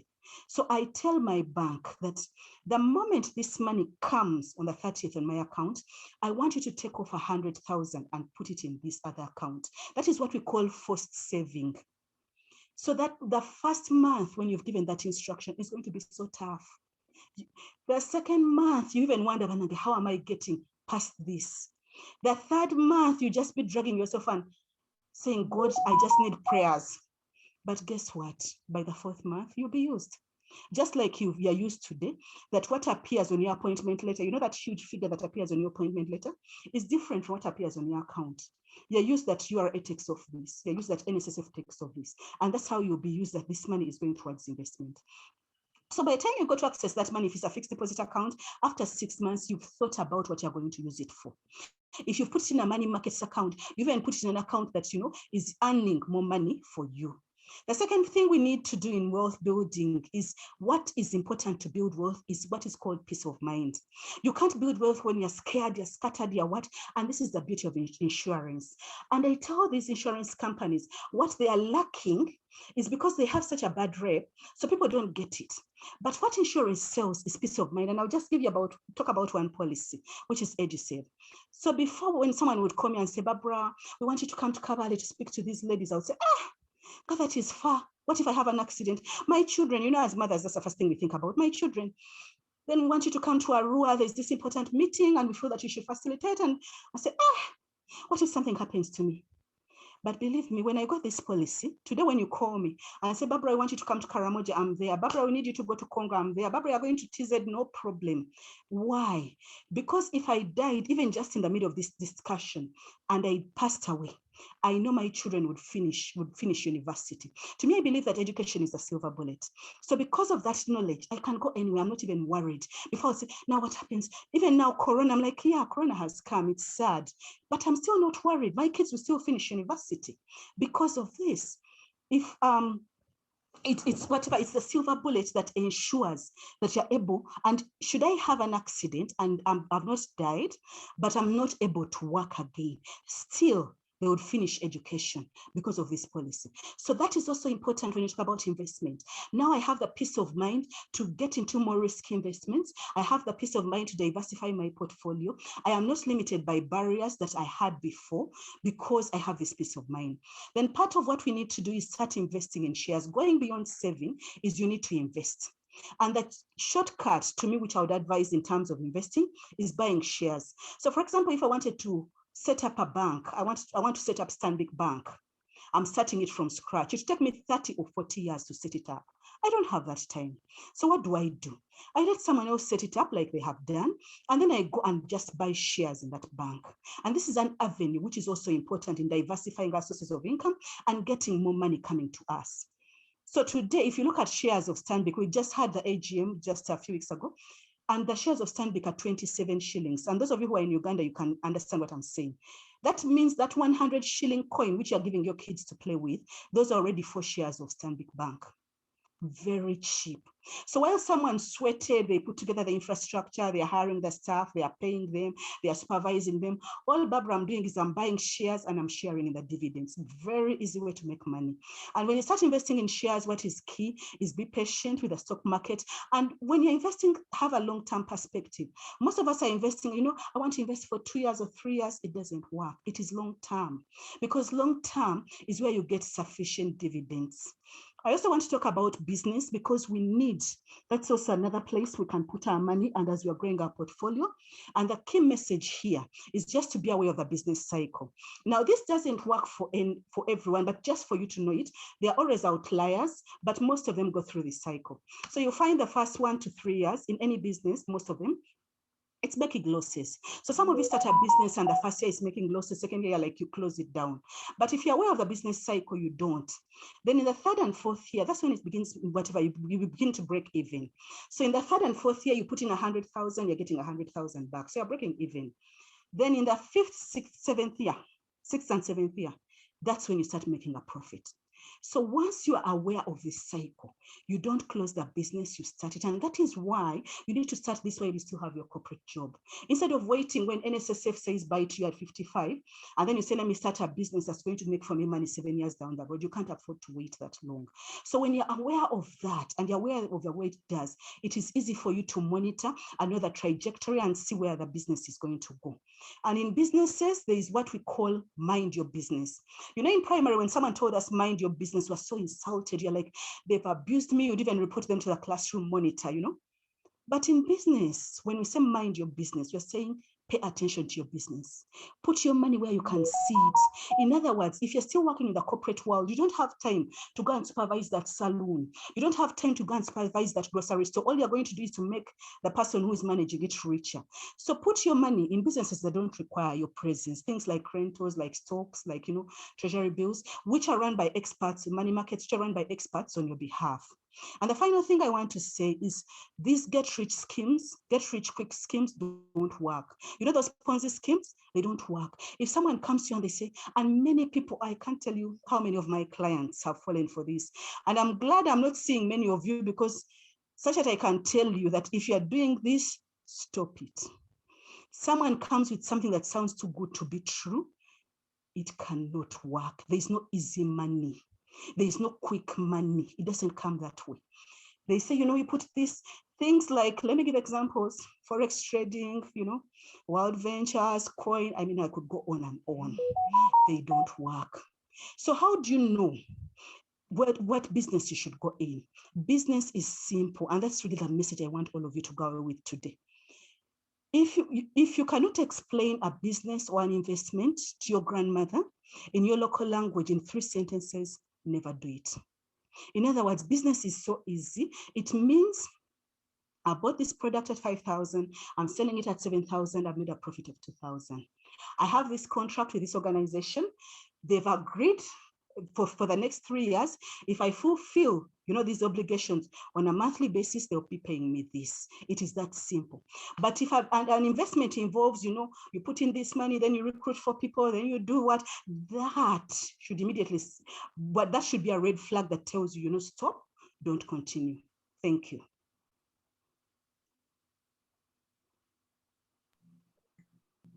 Thank you, Barbara. If you cannot define your business or explain it in a very simple language or in your mother tongue, do not do it. Wow. Thank you, Barbara. So I see many people are, I saw a hand raised up. Please post your questions in the chat. Stella will take note of them and we'll have a question and answer session after. So I'd like to go on with Barbara to say that when you look at our country, and world over, statistics show that women are more prone to poor levels of financial literacy and financial freedom, creating a visible gender gap in finances. What has your experience been in this? And what advice would you give women, whether single or married or in school, or whoever is listening to us? Okay, thanks, Agnes. So the most obvious reason why women have less money is we are paid less. I mean, this is obvious. That's why there's this big push for, you know, whatever parity in pay, equal pay for equal work. You're doing the same work as a man, he may be getting twice what you're getting. So already you're starting on something that is uneven. So you find that the pay is less. But beyond that, when it comes to investment, why women we are disadvantaged is we tend to be more emotional than men.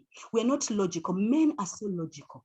Now, while this emotional intelligence is good for us and serves us well in the workplace, when it comes to investment, it doesn't serve us as well. Because you'll find this lady saying, you know, I can't sell this house. It was given to me by my grandmother. Someone is offering you 3 times the cost. You are not. A man would sit down and just say, you know what? It makes sense. Now, when your grandmother gave you that piece of land, she didn't want you to suffer. She didn't want it to become an idol that I'm holding on to it until I go to my grave. She wanted it to make your life better. So if you look at it in that whatever, with those logical, you use the logical part of your brain, then you're going to find that investment becomes easier. So ladies, whenever it comes to finances, it comes to investments, it comes to negotiation of salary and, you know, benefits, close the emotional part, use the logical part of your brain, which we all have. The other thing about women, because, you know, we were brought up thinking we are the weaker sex, you know, we are supposed to be submissive. My husband knows best, you know, even beating the children. I'm going to report you to daddy, and still even our finances are handled by him. Now, as a result, we have taken a back seat as far as our finances are concerned. And as a result, many women wind up in whatever terrible financial situations. And this is a question I've always asked, and up to today, I've never got a correct answer. Maybe in the Q&A session, someone will be able to give me a correct answer. I ask ladies, and I'm asking the same question for all of you who are listening to me today. Do you know that day, has God told you that day, that he's going to take your husband to heaven? Has God told you, for example, and say that on October 20th at 3 p.m., 2045, I'm taking your husband to heaven? If God has told you that, you may relax. You don't even ever have to worry about money. You're okay. But if God has not told you that, then it's time, way past time, for you to take control of your finances. Because even as we are having this discussion now, God could decide to take him today. And then all of a sudden, you have nothing, no idea about where the finances are.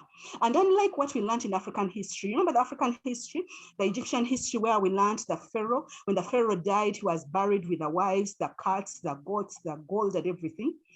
When your husband goes to heaven, he's going to leave you with those 4 children, and you're going to stay here. And you had no idea where the money for school fees came from. You don't even know where the bank accounts are.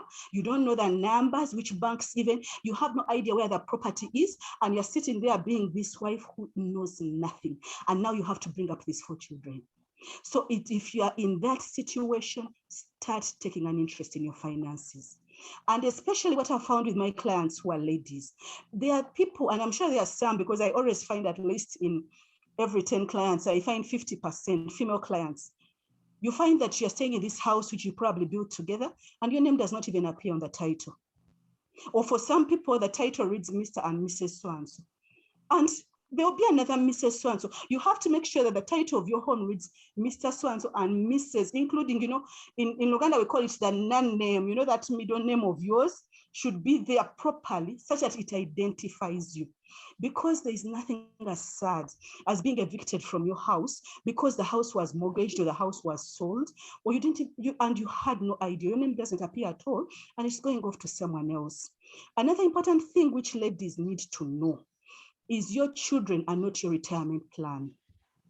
I can't tell you how many clients I have in their 60s who are bitter, angry women because of this. As a mother, and those of you who are not yet mothers, we will tell you as a mother, that day you have your firstborn, about 70 to 80% of your money goes to the children. My children, this, I've seen this, I've seen this. Now we have to go back beyond these emotions and look at the logical part. Do I need to send my children to Churi and I remain broke? Or can I send them to another school, which is more affordable and still plan for my retirement? Now, these ladies, you've spent all your money on your children. Guess what? Children are growing every single day. Then while the child is 3 months and they're saying, Mommy, I love you, they're everything. Then this child one day is 25. And they're getting married and they're having kids of their own and they're starting their own family. They have no time for you. So you're there in your 60s and you're bitter and you're angry and you're expecting this child to take care of you. They're also taking care of them. So what I'm saying is what you need to do as a lady, do not be a burden to your children. Actually, the best gift you can give to your children is your own financial independence. And you know how our life is. Our life is precarious that when we get to our 70s and our 80s, the health changes. That is when you need, to undergo what operation. That's when you need bedside services. Please don't expect your children to pay for it. Save for that old age. With kids, it's what we call paying it forward. Your parents looked after you, you look after your kids. The only job your children should have is looking after their own kids instead of having to carry you. Our job as parents is to give them wings and whatever, roots and then wings, allow them to fly. Ladies, it's also important for you to make a will. When I talk about this, and I'm glad I'm not seeing many of you people start saying, I'm going to die. Believe me, 100 years from today, none of you listening to me will be alive. I hope this record will still be there for the next generation to hear, but none of us will be alive. So if you know that 100 years from now, you won't be alive, that means making a will is not what is going to kill you. But failure to make a will, you're going to live a disaster. Because you're going to end and then you can't even, no one knows that you even have money in NSSF, because NSSF is not going to come looking for you. It is you to go to them and say, I want to claim my mom's NSSF. This is her number, because it was documented. Who is going to be a guardian to your children? Probably wanted your children to be brought up Christian, going to church. You have not identified that guardian. And you know, ladies, how we have that property, which we got from our grandmother, or the small thing that you're doing on the side, because no one knows about it, the caretaker disappears with it. So make a will such that it's very clear that these are my investments, these are my bank accounts. You know how we leave that money on the account and a person dies? And ultimately it's transferred to Bank of Uganda and you never get to know about it because you didn't document. So another thing I want to say in our financial journey as ladies, we need to know that it's self-correction. You're going to make mistakes. You're going to fail. And it's important for me to tell you this, because most times as women, we beat ourselves so much. When you fall, you think it's the end of the world. It's not. The financial journey is a journey of self-correction. You take 2 steps forward, you're going to fail, 1 step back. Another 2 steps forward, you fall, 1 step back. Another 2 steps forward, you still fall, 1 step back. But guess what? When you look at where you started and where you are now, you have moved. And I like what Lisa Nicole says. She says, you know what? I give myself 1,000 chances to start again. So every time you fall, start again. So right now, I know I'm talking to some people who, because of Corona or because of poor planning, have fallen. It's okay. Start again. Maybe your journey was in this sector and that sector is not doing that well. Start again. And I want to end by saying, for ladies, in terms of managing your money, because this doesn't apply to men, when you're invited to a wedding, you're not the bride. So some of us, you get an invitation to a wedding and you say, oh my God, what am I going to wear? You know, that I need this shoe, I need a new hat, I need a new dress. And you know, there's this new trend of what I wear at the church is different from what I wear at the reception. And you start shopping and spending money. When you come at a wedding, no one is looking at you. The only thing they're looking at a wedding is the bride and the cake. They're not even looking at the groom. So from today until the rapture comes, stop shopping for weddings, put all that money. Just know that, okay, for the next 10 years, the weddings they're inviting me to, that money is going towards investing. Instead of trying to, you know, I'm putting a new shoe, no one is seeing that shoe, no one is seeing the handbag, and you have just wasted money. And for single ladies who are listening to me, a wedding is one day, and here I'm speaking from experience. A wedding is one day and marriage is a lifetime. Don't get into debt over one day event. Don't. You know, I see so many brides who are stressed. What do they call them? Bridezilla? I need this, I need, it's one day. It's a one-day event and you're getting into debt and you're spending money on one day that was going to sustain you for years. So it's much better for you to say, if my budget is 80 million, why can't I use 50 million to buy a house? Instead of going and spending it on one day and then getting into debt and spending the next 2 years paying back that debt. Thank you. Thank you, Barbara. Pertinent issues in there that we always want to just will away and pretend that they will never happen. Thank you for being bold enough and sharing from the bottom of your heart. So like you mentioned, when we appear at these parties as corporate people, as corporate ladies, we look prim and proper. We look like $1,000 million, yeah, on the outside. And yet when you come back and look at our bank accounts, they don't look that appealing, yeah. It's actually said that most of us are a major sickness away from poverty when you come to think about it. So as we wrap up the session so that we can go into Q&A, what practical advice would you give, in addition to what you've already given us, would you give us to the ladies who are listening in today to work towards financial freedom? And how then do we measure and track milestones achieved? Okay. First of all, just to recap, to understand personal finance, all you need is P5 math. So if you're listening to me and you genuinely pass P5, you'll never have a problem. And here I'm putting on my hat as an academic. Like they've told you, I teach master's and third-year undergraduate students in budgeting and financial management, administrative law, and constitutional law. So I'm speaking as a person who is doing that. You don't need an MBA, SCCA, any of those to manage personal finance. All you need is P5 math. So if you look back, and some of us have to think way back, if you passed P5, till the rapture comes, you'll never have a problem managing your personal finance. And this is obvious when we look at our economy. Our economy is not in these air-conditioned offices that we are sitting in. Uganda's economy is actually in Chikubo. The people, if you look at the people who are making genuine money, not those who are stealing COVID money or Global Fund money or Chogam money, when you are looking at the people who are genuinely making money, then Chikubo, and the banks have figured this out. So they've even put, they've opened up branches there. It's not on Kampala Road. And that is why you're seated as a corporate in your office and wondering, why aren't I making ends meet? Because you've not learned the basics of finances. So what am I saying? I just want to re-echo what I said earlier. First of all, diversify your streams of income. Have more than one stream, and clearly 7 or 8 streams of income. Secondly, have an emergency fund of at least 6 months of your expenses. So let's imagine my expenses are 1 million shillings a month. That means let me set aside 6 million in a money market account, which gives me liquid that should any emergency come, this is the money that I'm able to use. And if you get to 6 months, don't stop there, make it 3 years, because whatever you have gives you more security. Ladies, corporate ladies, stop being Jesus Jr. Some of you have elevated yourself to that level. You know the problems Jesus didn't solve, it's me to solve. Yes, you're the only one who has a master's degree from your clan, but it is not your job to look after the entire clan. You're paying your grandmother's medical bills, you're paying your sister's school fees, you're looking after what, and you're doing what, and you're now stressed and you're wondering, what am I going to do? It's because you're not focused. So sit down and focus and say, these are the 2 people I'm going to be able to look after. I am not going to look after the entire village. Yes, I know it is good and it sounds well when, for some of us, the funeral doesn't even start until you've arrived. After all, you're coming from Kampala. And then it arrives and you're going to buy the coffin. Then there are these names they have, which they give us and they puff us up. After all, with your husband, he's used to you and nothing. Your kids, this is mommy. But when you show up in the village, then they have these names, Owechiti, Wahajati, MP2B, and they are battering you up and you start dishing out money. And you're enjoying that clout because this is when you're recognized. But they are battering you, you're the guest of honor. And this is money that is just going out. Focus and say, this is my one cause. If my cause is Girls for Girls, that is my one cause. I don't need 10 causes. And that is my way of giving back. For some of you, and like I'm saying, this is a frank session. By the way, what I forgot to say at the beginning is I really came as a singer. The singer, you know the singer? The singer is the paternal aunt.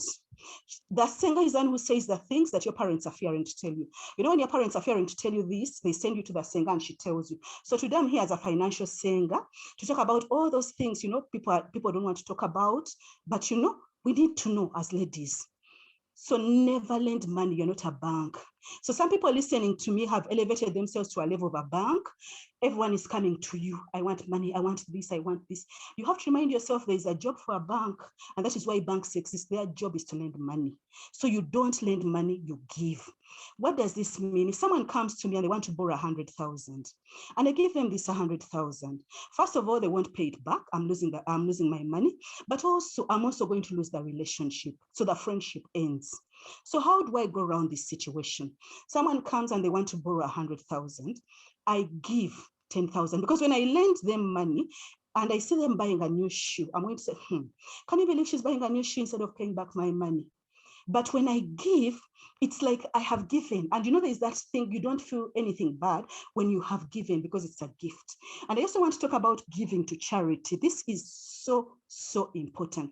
Some of us in our corporate world, we are in a financial glitch because we don't give. Not all the money that comes to you, yes, you worked for it, yes, you have earned it. Not all the money that comes to you is yours. In Christianity, we refer to it as tithing. In the Islamic world, it's referred to as zakah. You have to give back. For those of you who've been to Israel, there are 2 rivers. There's the River Jordan. Now, the River Jordan, when you stand by the banks of the river, it's fresh water, it flows. The water that passes by never comes back again. But if you go to the Dead Sea, This is a reservoir. It stinks. Everything is there. It's salty. And for some people who are light, you can even try to walk on it. And some of us, what's been holding us back financially is that all my money is mine. No, you need to give back. But even as you're giving back, you need to give what is called give on budget. So for example, you're earning a salary of 1 million shillings. Then what is your charity budget? What do you need to use to give back? You say, my budget for charity is 100,000 shillings. So if Stella comes to me with a problem, I'll give her 30,000. Agnes comes with a problem, I'll give her 20,000. Patricia comes with a problem, I'll give her 50,000. Then at that point, my charity budget is exhausted. I have given. So I am no longer reserve, I've actually, given instead of going beyond. And so my budget is exhausted for this month. But maybe you'll find as human beings, something else comes up and I wind up, let's say giving 150,000 this month. So you should do what financial institutions do. What they do is it's like you've gotten an overdraft. So that means next month, my charity budget is now going to be what? Is now going to be 50,000 because I got an overdraft from the last one. So this means I'm able to continuously give, but I'm not taking away money from my living expenses, and I'm not taking away money from my investments because I'm giving, and I am still getting the blessing for giving. So you also asked Agnes, how do we measure or track the milestones we've achieved? When it comes in measurement for finances, most people assume that I'm going to measure how rich you are by the car you drive, by the shoe you have, by how you are dressed, by the house you're staying in, all those artificial things. That's not how we measure net worth. How to measure someone's doing well financially is we're looking at your net worth. Net worth, and this is done on your personal financial statement. Net worth means looking at all the assets you have and all your liabilities. So its net worth is total assets, take away total liabilities. And I want to simplify this. Like I told you, finances is very easy. So first of all, you need to know what assets are and what liabilities are. So you should be able to know the difference between these two. So assets simply means, and I like the way there's a guy called Robert Kiyosaki. He wrote a book, a phenomenal book, very easy read, called Rich Dad Poor Dad. If you can't, please get it. And ladies, I know some of you are so busy, just get the audio version and listen to it. Rich Dad Poor Dad. But he defines an asset. He says an asset is anything that puts money into your pocket. So for example, if I have rental houses where the tenants are paying rent every month, that is an asset. If I have my car and it's on Uber, it's on special, that is an asset. It's bringing money to me. And if my husband is putting money in my pocket, he's what? Anyway, a liability is anything that takes money out of your pocket. So which means your personal house, let's say you have a house which you have built, there's no mortgage, and you're staying in that personal house. Like I said, it's important to have a house, but it's also cognizant. It's important for you to be cognizant of the fact that that personal house, which has no mortgage, no loan, nothing fully paid for, that house is a liability. Every month you're staying in that house, you have to pay a water bill, electricity bill, depending on the size of the house, you may need people to clean it. So you should be able to realize that when I'm looking at my house, I have to put it in a column of liabilities. The personal car that you drive, your car, that car, when you drive that car from the day you bought the car to the day you sell the car, that car is a liability because it takes money out of your pocket. You have to fuel it every month. You try not fueling it and see if it will move. You have to service it. You may need someone to help you wash it. That is money going out. So how do I turn my personal house into an asset? If I get out of that house and I put a tenant in, now it has become an asset and it's bringing me money. If I put my car on Uber, now it has become an asset and it's bringing me money. But it doesn't mean don't have those personal houses. Have it. Because I also have a personal house, I have a personal car, but I'm cognizant of that these ones are falling in the category of liabilities. Now it's not, so you should be able to know, like I said, net worth is look at your assets, take away your liabilities, what you have left. But even as you're analyzing this, it's important for you to understand the difference. There's a further difference between what we call appreciating assets and depreciating assets. Just like the word says, appreciating assets, these are things that increase in value. Things like houses, like land. Then depreciating assets, these are things that reduce in value. These are things like computers, the TV, the gadgets, those kind of things. Those are all what? Depreciating assets. So if your list of appreciating assets is more than your list of depreciating assets, then that means you're doing well. But if your list of depreciating assets is more, then that means there's something that needs to be changed. The final determinant that should tell you how well you're doing is what is called passive income. This is money that comes from your investments. I have invested in houses, I've invested in, rentals, I've invested in stocks and what.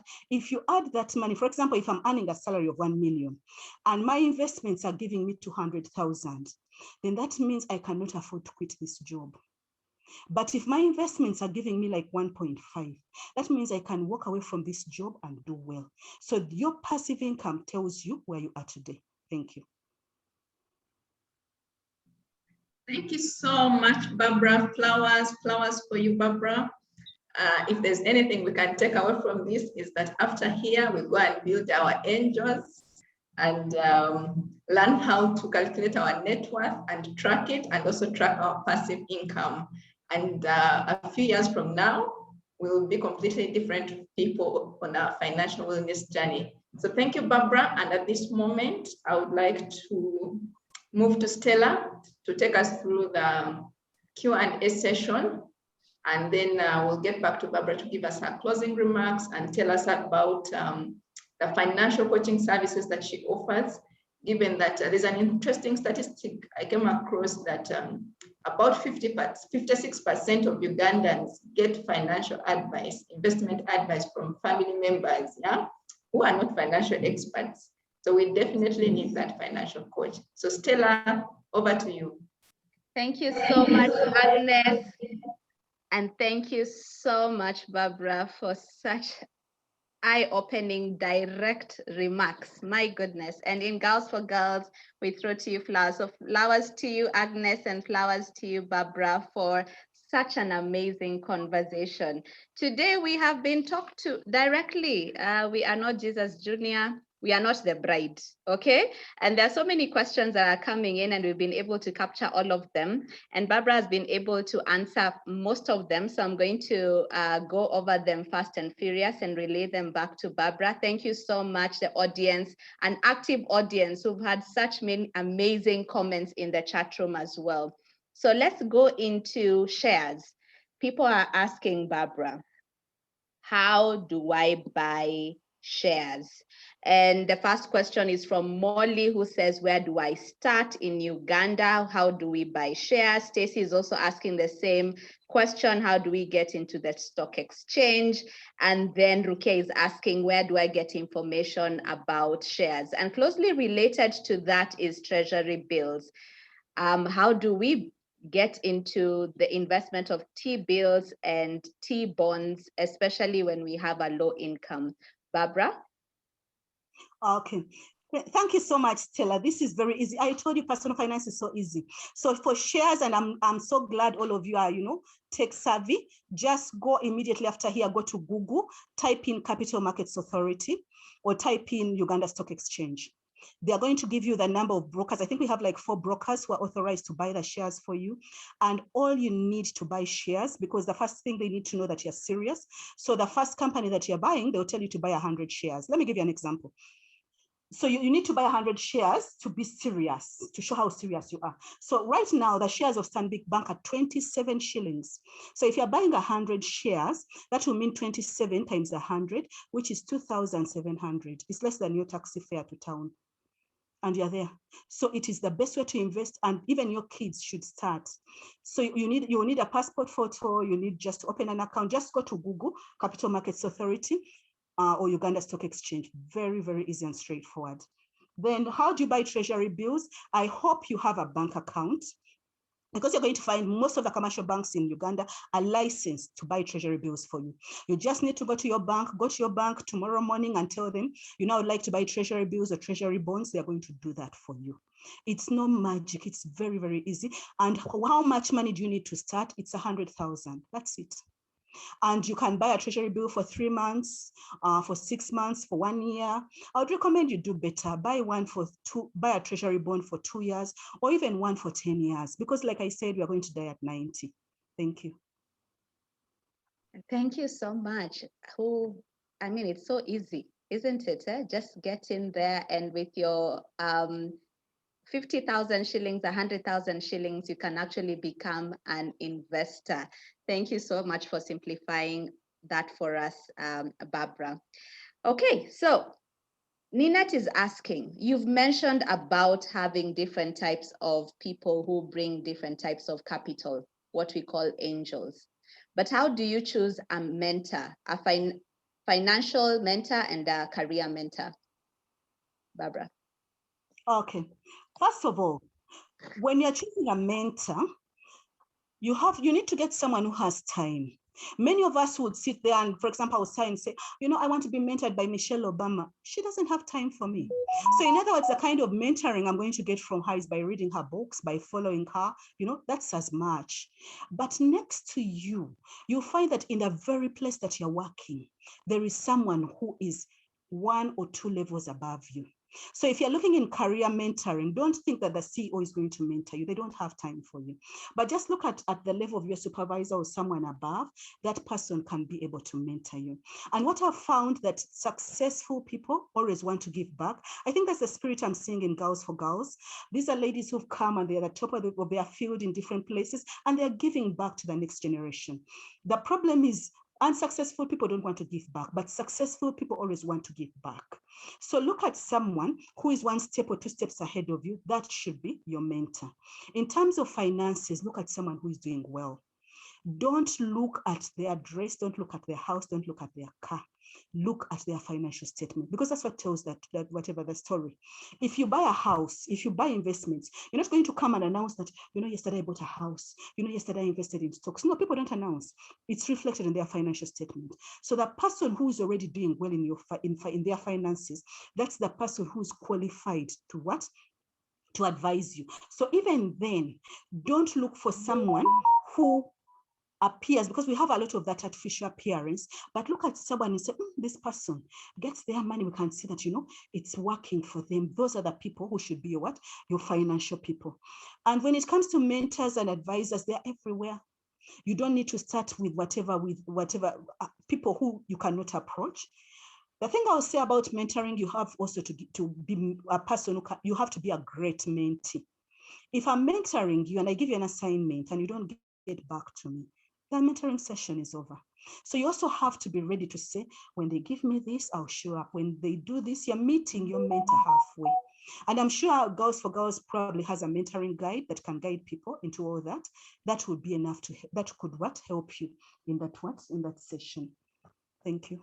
Thank you so much, Barbara. And for more information on how you can be able to plug into Girls for Girls as a mentee or a mentor, Patricia is going to be running a link in the chat room, and you can sign up to be part of the Girls for Girls fraternity.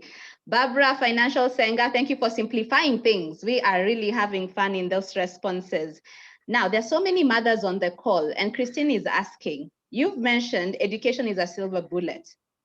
How do we plan for our children's school fees, especially some of us who have many children? How do we do that? Okay. Now here I want to disappoint those people who are taking their kids to Turi and Heritage and what. I'm going to tell you, and I'm speaking as someone who is from the university. The majority of the students I have in my master's class and the majority of the students I have in my 3rd year class have gone through UPE and USA. When we get these degrees, we tend to despise these schools. Now, about 4 years ago, I lost my headmaster in primary school. I studied in Buganda Road, Mr. Almeida. And I remember we had a memorial service for him. So I went to this memorial service. What I discovered was that the teachers who taught me are still there. The syllabus hasn't changed. But somehow when we get into this corporate world and we have all this, we assume that this education is wrong. That education is what got us here. And I want to define what I mean by UPE schools. The UPE schools in Uganda today are Buganda Road, Chitante, Nakasero, Bat Valley. Those are the schools that made us what we are today. But now we refer to them as UPE and we say these schools are bad. But those schools are still the ones that are getting the majority of the people on campus. So that means you have no business going for school fees loan to get your child into international school or to get your child into private school when you cannot afford it. take your child to the normal school, they're going to wind up at university. The second thing I'll tell you is I want to fast forward. You've taken your child to Heritage, they've gone on and they've studied in Harvard. We're talking about the best university in the world. They come back with their degree from Harvard. I take my child into UPE, they go to Uganda Road, they go into USE, they make it to Makerere, they get a degree. Now they come and they're looking for a job in a bank. Guess where they will start? They're all going to start at the same level as bank tellers. They're not going to say this one has spent $200,000 on their education, so they should start at a higher level. They're all going to start at the same level. And then being promoted, moving from a teller to an officer, the promotion is going to be based on performance, not on how much you spent on their education. So mothers, relax, take your child to school. And guess what? Even when we take our children to these private schools, we are still doing the same things that we do for the children when they're in UPE. UPE, the difference is there are more children in the class. So what do? You have a word with a teacher and you say, I would like my child to sit in front, which is the same thing you're doing in private school. So if my child is not doing well in geography, I'll say, you know what, is there a possibility that they can get some coaching in geography? And I want them to do well in English. I will say, who is the best in English? Can they sit next to that student who is the best in English? That same conversation we're having in the private school is the same conversation you're having in UPE. So I'm saying, look at the end, begin with the end in mind. At the end, your child is going to be judged at the same level and they're going to get the same opportunities. So don't waste your time getting into school fees loan and getting into that which you cannot afford. Don't get pressure over that. Thank you. Thank you so much, Barbara, for being real. Thank you so much. The next question, I'm going to combine Doreen's and Lillian's question. And I know you've tackled a lot about this in your presentation as well today. And Doreen is asking, please categorize the different streams of income. You mentioned that we have to have 7 to 8 streams of income. And Lillian is asking, what are the financial tools to manage all these 8 streams of income? How do you monitor daily, monthly, and annually? And just a rejoinder to that, I'll say one of the things that fascinated me about Barbara, the first time I heard about her, she said that we are the vulnerable poor. The vulnerable poor in COVID are not people who are living in the slums. It is us, the corporate people. Barbara, please take this question. Okay, so because of time, I'm going to be very fast. And I wish she had a pen and paper. Your first stream of income is your job. Guard it jealously because someone is looking at it and they are ready to get it from you. Your second stream of income is your job plus the word consultancy. So which means during the day, if I'm an accountant, after work, I can now, do people's books of accounts. I can go and to where my kids are going to school and help the bus and say, can you pay me as a consultant to help me balance your books? I can go to the grocery store where I'm doing my grocery shopping and say, can I help prepare your book for you, your records for URA? So in my evenings, during my leave, during my weekends, using the same knowledge and experience and exposure, I am now earning another stream of income from the same qualifications. Another stream of income is getting on boards. So you may find, for example, like Girls to Girls is probably an advisory board. I don't think you're being paid for it. But if you've not been on a board before, begin on an advisory board. Because as you get that board experience, then you're going to qualify to get on paying boards. Once you're on a paying board, they're giving a retainer every month for providing strategic direction to that organization. You're just meeting once a month. So part of your goals should be another stream of income. The other streams of income, and here I'm going to talk about businesses, because people ask me, Barbara, which business can I go into that can give me money, especially in this terrible period? These things were told to us in P2. These are basic needs. Basic needs, remember the basic needs you were taught in P2? The first one was shelter, the houses. So your money determines where you enter this industry from. You have little money, build a 1-room house, a 2-room house, all the way to a mansion. Another stream of income is clothing. If you have enough money, get onto the plane, go to Singapore, go to Taiwan, go to China, come back with those clothes. If not, go to a window, get a Andibo water. That's, and you start selling it because you're supplying, you determine who your market is.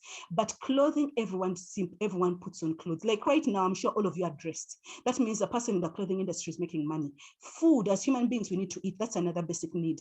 Get into the food industry, you're feeding people every day. You have little money, you begin basic. I'm going to do a change of 5,000. A bit more money, all the way to Serena, food of 80,000, but it's still the same. Another stream of income is problems, people's problems. Whenever someone has a problem, what what they're doing is they're giving you an opportunity to make money. So if you're able to solve someone's problem, every challenge you see, I looked at our place where we had rubbish is not being collected. That's a stream of income. Then you can hire people to collect that rubbish and make a difference and get part of the money, and you keep it. Whatever problem you're seeing, the thing that is annoying you most, just know that that's a problem you're created to solve, and that problem is going to be a stream of income for you. Your hobbies, your interests, your talent, that's another stream of income. All of us are gifted. There is no one who doesn't have a gift. You find Kiprotik running around, and most people think that he's just running around. All those things that he's winning, Kiptegei, the models they're winning, they're coming with money. So some of you are good at computer coding and blogging. That should be giving you money. Music, baking, you know, all those, whatever hobby you have. And when you're in your hobby, you're in your element, you know, you don't even feel like it's working. You can be up to 3 in the night, and it should earn money for you. Underutilized resources, each of you should be able to earn money at home. While at home, let me tell you, as a corporate, you should have a home office. If you don't have one, tomorrow go and buy a desk and a chair and put it in a corner and start your home office. Because you should be able to say, when I'm sitting here, how can I make money? You should be able to do backyard farming. It doesn't matter if it's making soap or making chapatis or whatever it is. You should be able to make money within your home. And another stream of income, and these are investments, because most people, as corporates, you may not have time to go into business, and business is also talent. You know, you may not be talented in that way. So let other people make money for you. Make sure that you have your money invested in a retirement benefit scheme. And I'm glad Agnes is here. She can tell you about NSSF, but there are other opportunities, UAP. And here, when I talk about investment opportunities, is I'm talking about industries which are regulated. So this is regulated by Uganda Retirement Benefits Authority. You put your money in NSSF, they may not give it to you now, but surely they will have to give it to you because it's a regulated industry.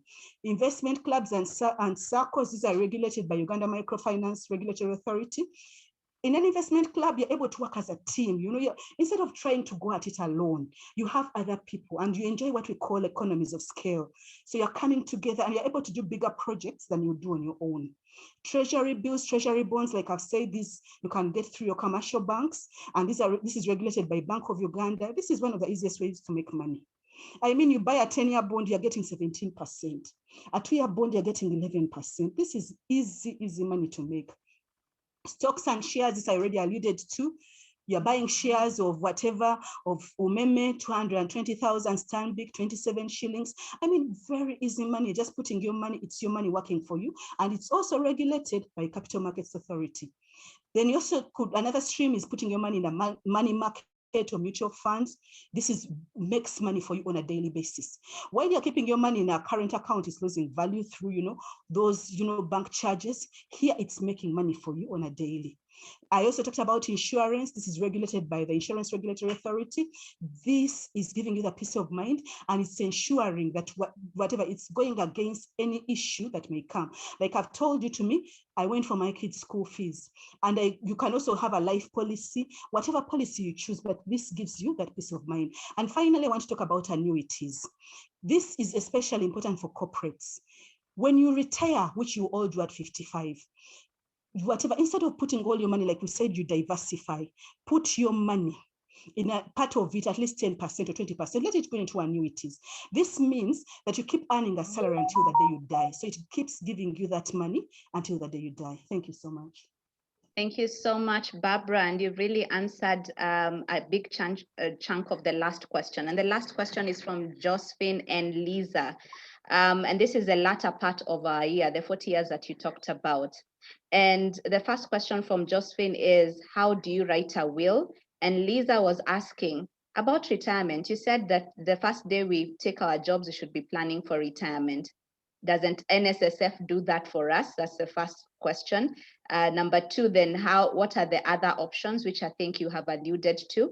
And the next question is, what percentage of our income should we be putting into the retirement benefit scheme?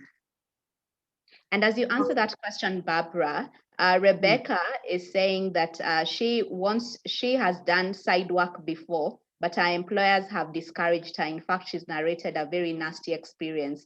How do you approach having some side work, having a business without compromising your current job? Thank you.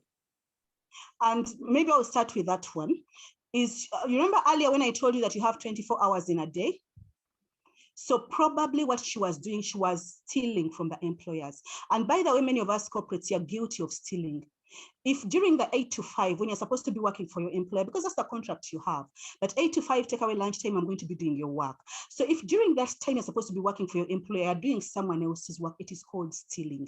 And believe me, no employer is going to be happy if you're doing that during their time. And I'm also saying, during the other 8 hours where you need to rest, your body is not going to be happy if instead of resting, you're doing something else. But if she goes back to what I said, that 8 hours of work and 8 hours of sleep gives us 16, yet the day has 24 hours. It is in this third 24 hours that she should be doing her personal hustle. As long as you're doing it in that time, no one is going to bother you. I'm telling you, even as an employer myself, I'll be so angry with someone who I'm paying using my time to do their work. Think about it if it was you. So what you do is respect your employer, have a blessing on your money, give them what they're paying you for. Respect your body, take the rest, but use this third 8 hours to do your investment. And when you're doing it during your employer's work, that's probably where the issue comes from. The second thing you talked about, you said retirement, NSSF, I didn't get that question. Lisa was asking, doesn't NSSF save for us for retirement? And if not, what are the retirement options that we have? And what percentage should we be saving towards retirement from our income? Okay, so like I've said, NSSF is just one of the several streams of income. And I guess that's what you're referring to earlier in terms of the vulnerable poor. So if all your money went into NSSF, that is one basket. No wonder you're angry. But if you saved using the different baskets, which I outlined a few minutes ago, then you wouldn't have just one basket to look at. You'd have several baskets to look at, and they're all not performing at the same level. If we go back to what I mentioned, half, your rule of thumb should be, I have to live on half of what I'm earning. So you're earning 1 million shillings, live on 500,000, invest the other 500,000. If you do that, you won't have a problem, because that money, and the earlier you start, the better. Because when you start earlier, it begins to earn money for you at an earlier time, instead of trying, to push when you're towards the end. So as a rule of thumb, let her invest half her money and cut down on unnecessary expenses. And definitely this will mean you moving from Nigeria and probably going to another place. But yes, if that's what needs to be done. So we are going to have to make changes. So you make changes for what to make sure that you have a better financial future. Thank you. And the will, how do we go about writing a will? It's very easy. And here I'll tell you, you don't need a lawyer for it. A will simply means sit down, get a piece of paper and say, I so and so. Whatever, declare this is my last will, and then you decide how your property can be divided. And I'll be glad to share a template with you, but even before I do that, I'm sure Alan can share a template with you of a will. And if not, I will send you one. Very easy, fill it in, make sure you have one. And the key important thing for this will, it has to be witnessed by at least 2 people, because if it's not witnessed, it's not legal. But I can share a template with you. Excellent. Thank you so much. And we will share, if you have registered for this webinar, we'll be able to share it with you on email. Thank you so much. We've come to the end of today's session. Can you imagine? Thank you. And I didn't want to actually leave this session today. Very, very many nuggets of wisdom. We are so appreciative for everybody who came from all parts of the world for today's session. Thank you so much, Agnes. Thank you so much, Barbara, for this amazing conversation. I'd like to ask Agnes to give us parting shots before we go to Barbara, and we will call it a day. Agnes. Thank you so much, Stella. Love your energy. Stella is always energetic. Whatever time of the day you meet her, Thank you for keeping this session alive. Thank you, Barbara. I believe that it has been such an enriching session, very many takeaways, and I know that there are 100 and more people that are listening in, and the more that are going to listen to the recording. I see many people asking for the recording. It's going to be available on YouTube. You can go back and rewatch and listen to the nuggets again, and let's get acting. It's one thing to come here and spend over 2 hours and learn and go back and do nothing about it. And a month later, a year later, we are at the same place or even a worse place. So let us commit to go and do something about it. Doing it afraid. Sometimes you might assess yourself. That's something I learned from girls. I might stand here and assess myself and I think I'm in a very bad place and I end up freezing and not doing anything, yeah? Do it afraid, little steps, little steps. I like when Barbara said that we can all build an investment portfolio from nothing, little by little, just thinking about that 1,000 or 2,000, sometimes even 5,000, depending on where you are, that you spend on a bottle of water, of mineral water, yeah? So little by little, we can build an investment portfolio. Little by little, we can build ourselves to financial independence, so that statistics, this should be the generation that changes that statistic to over 15%. Let it be written. If you look at our average age, 20 years from now, that our generation, over 20% of us attained financial independence after retirement. Thank you, Stella. Wow, thank you so much, Agnes. Thank you so much. Barbara? Okay, I want to say thank you so much. I want to end by saying the best way to predict the future is to plan for it. So start today. It's never too late. And like I'm saying, you can have results or you can have excuses. You can't have both. So if you're part of the people who've been having excuses, that's why you have no results. So just start today and say, I want to do something. I want to end by commending Girls for this wonderful initiative, bringing back storytelling and mentoring and learning from one another. I want to say thank you so much to Alan for being a vision bearer for this wonderful project. Thank you, Stella, Agnes, Patricia, for hosting me. I mean, it's been a wonderful, wonderful interaction. I want to end by quoting Alvin Toffler. He says, the illiterate of the 21st century will not be those who cannot read or write, but those who cannot learn, unlearn, or relearn. So let us learn, let us unlearn, let us relearn. I wish you the best of luck. Thank you so much. Thank you so much, Barbara. Very well said. Ladies and gentlemen, thank you so much for coming on today. Special thanks to the guest speaker, moderator, and the team behind the Fireside Chat, behind the scenes, who make sure that this happens. I wish you all the best and see you on the next Fireside Chat on the second Friday of every month. That's the second Friday of July. It's never too late to be that which you intended to be. And the true testament of knowing is doing. God bless you and goodbye.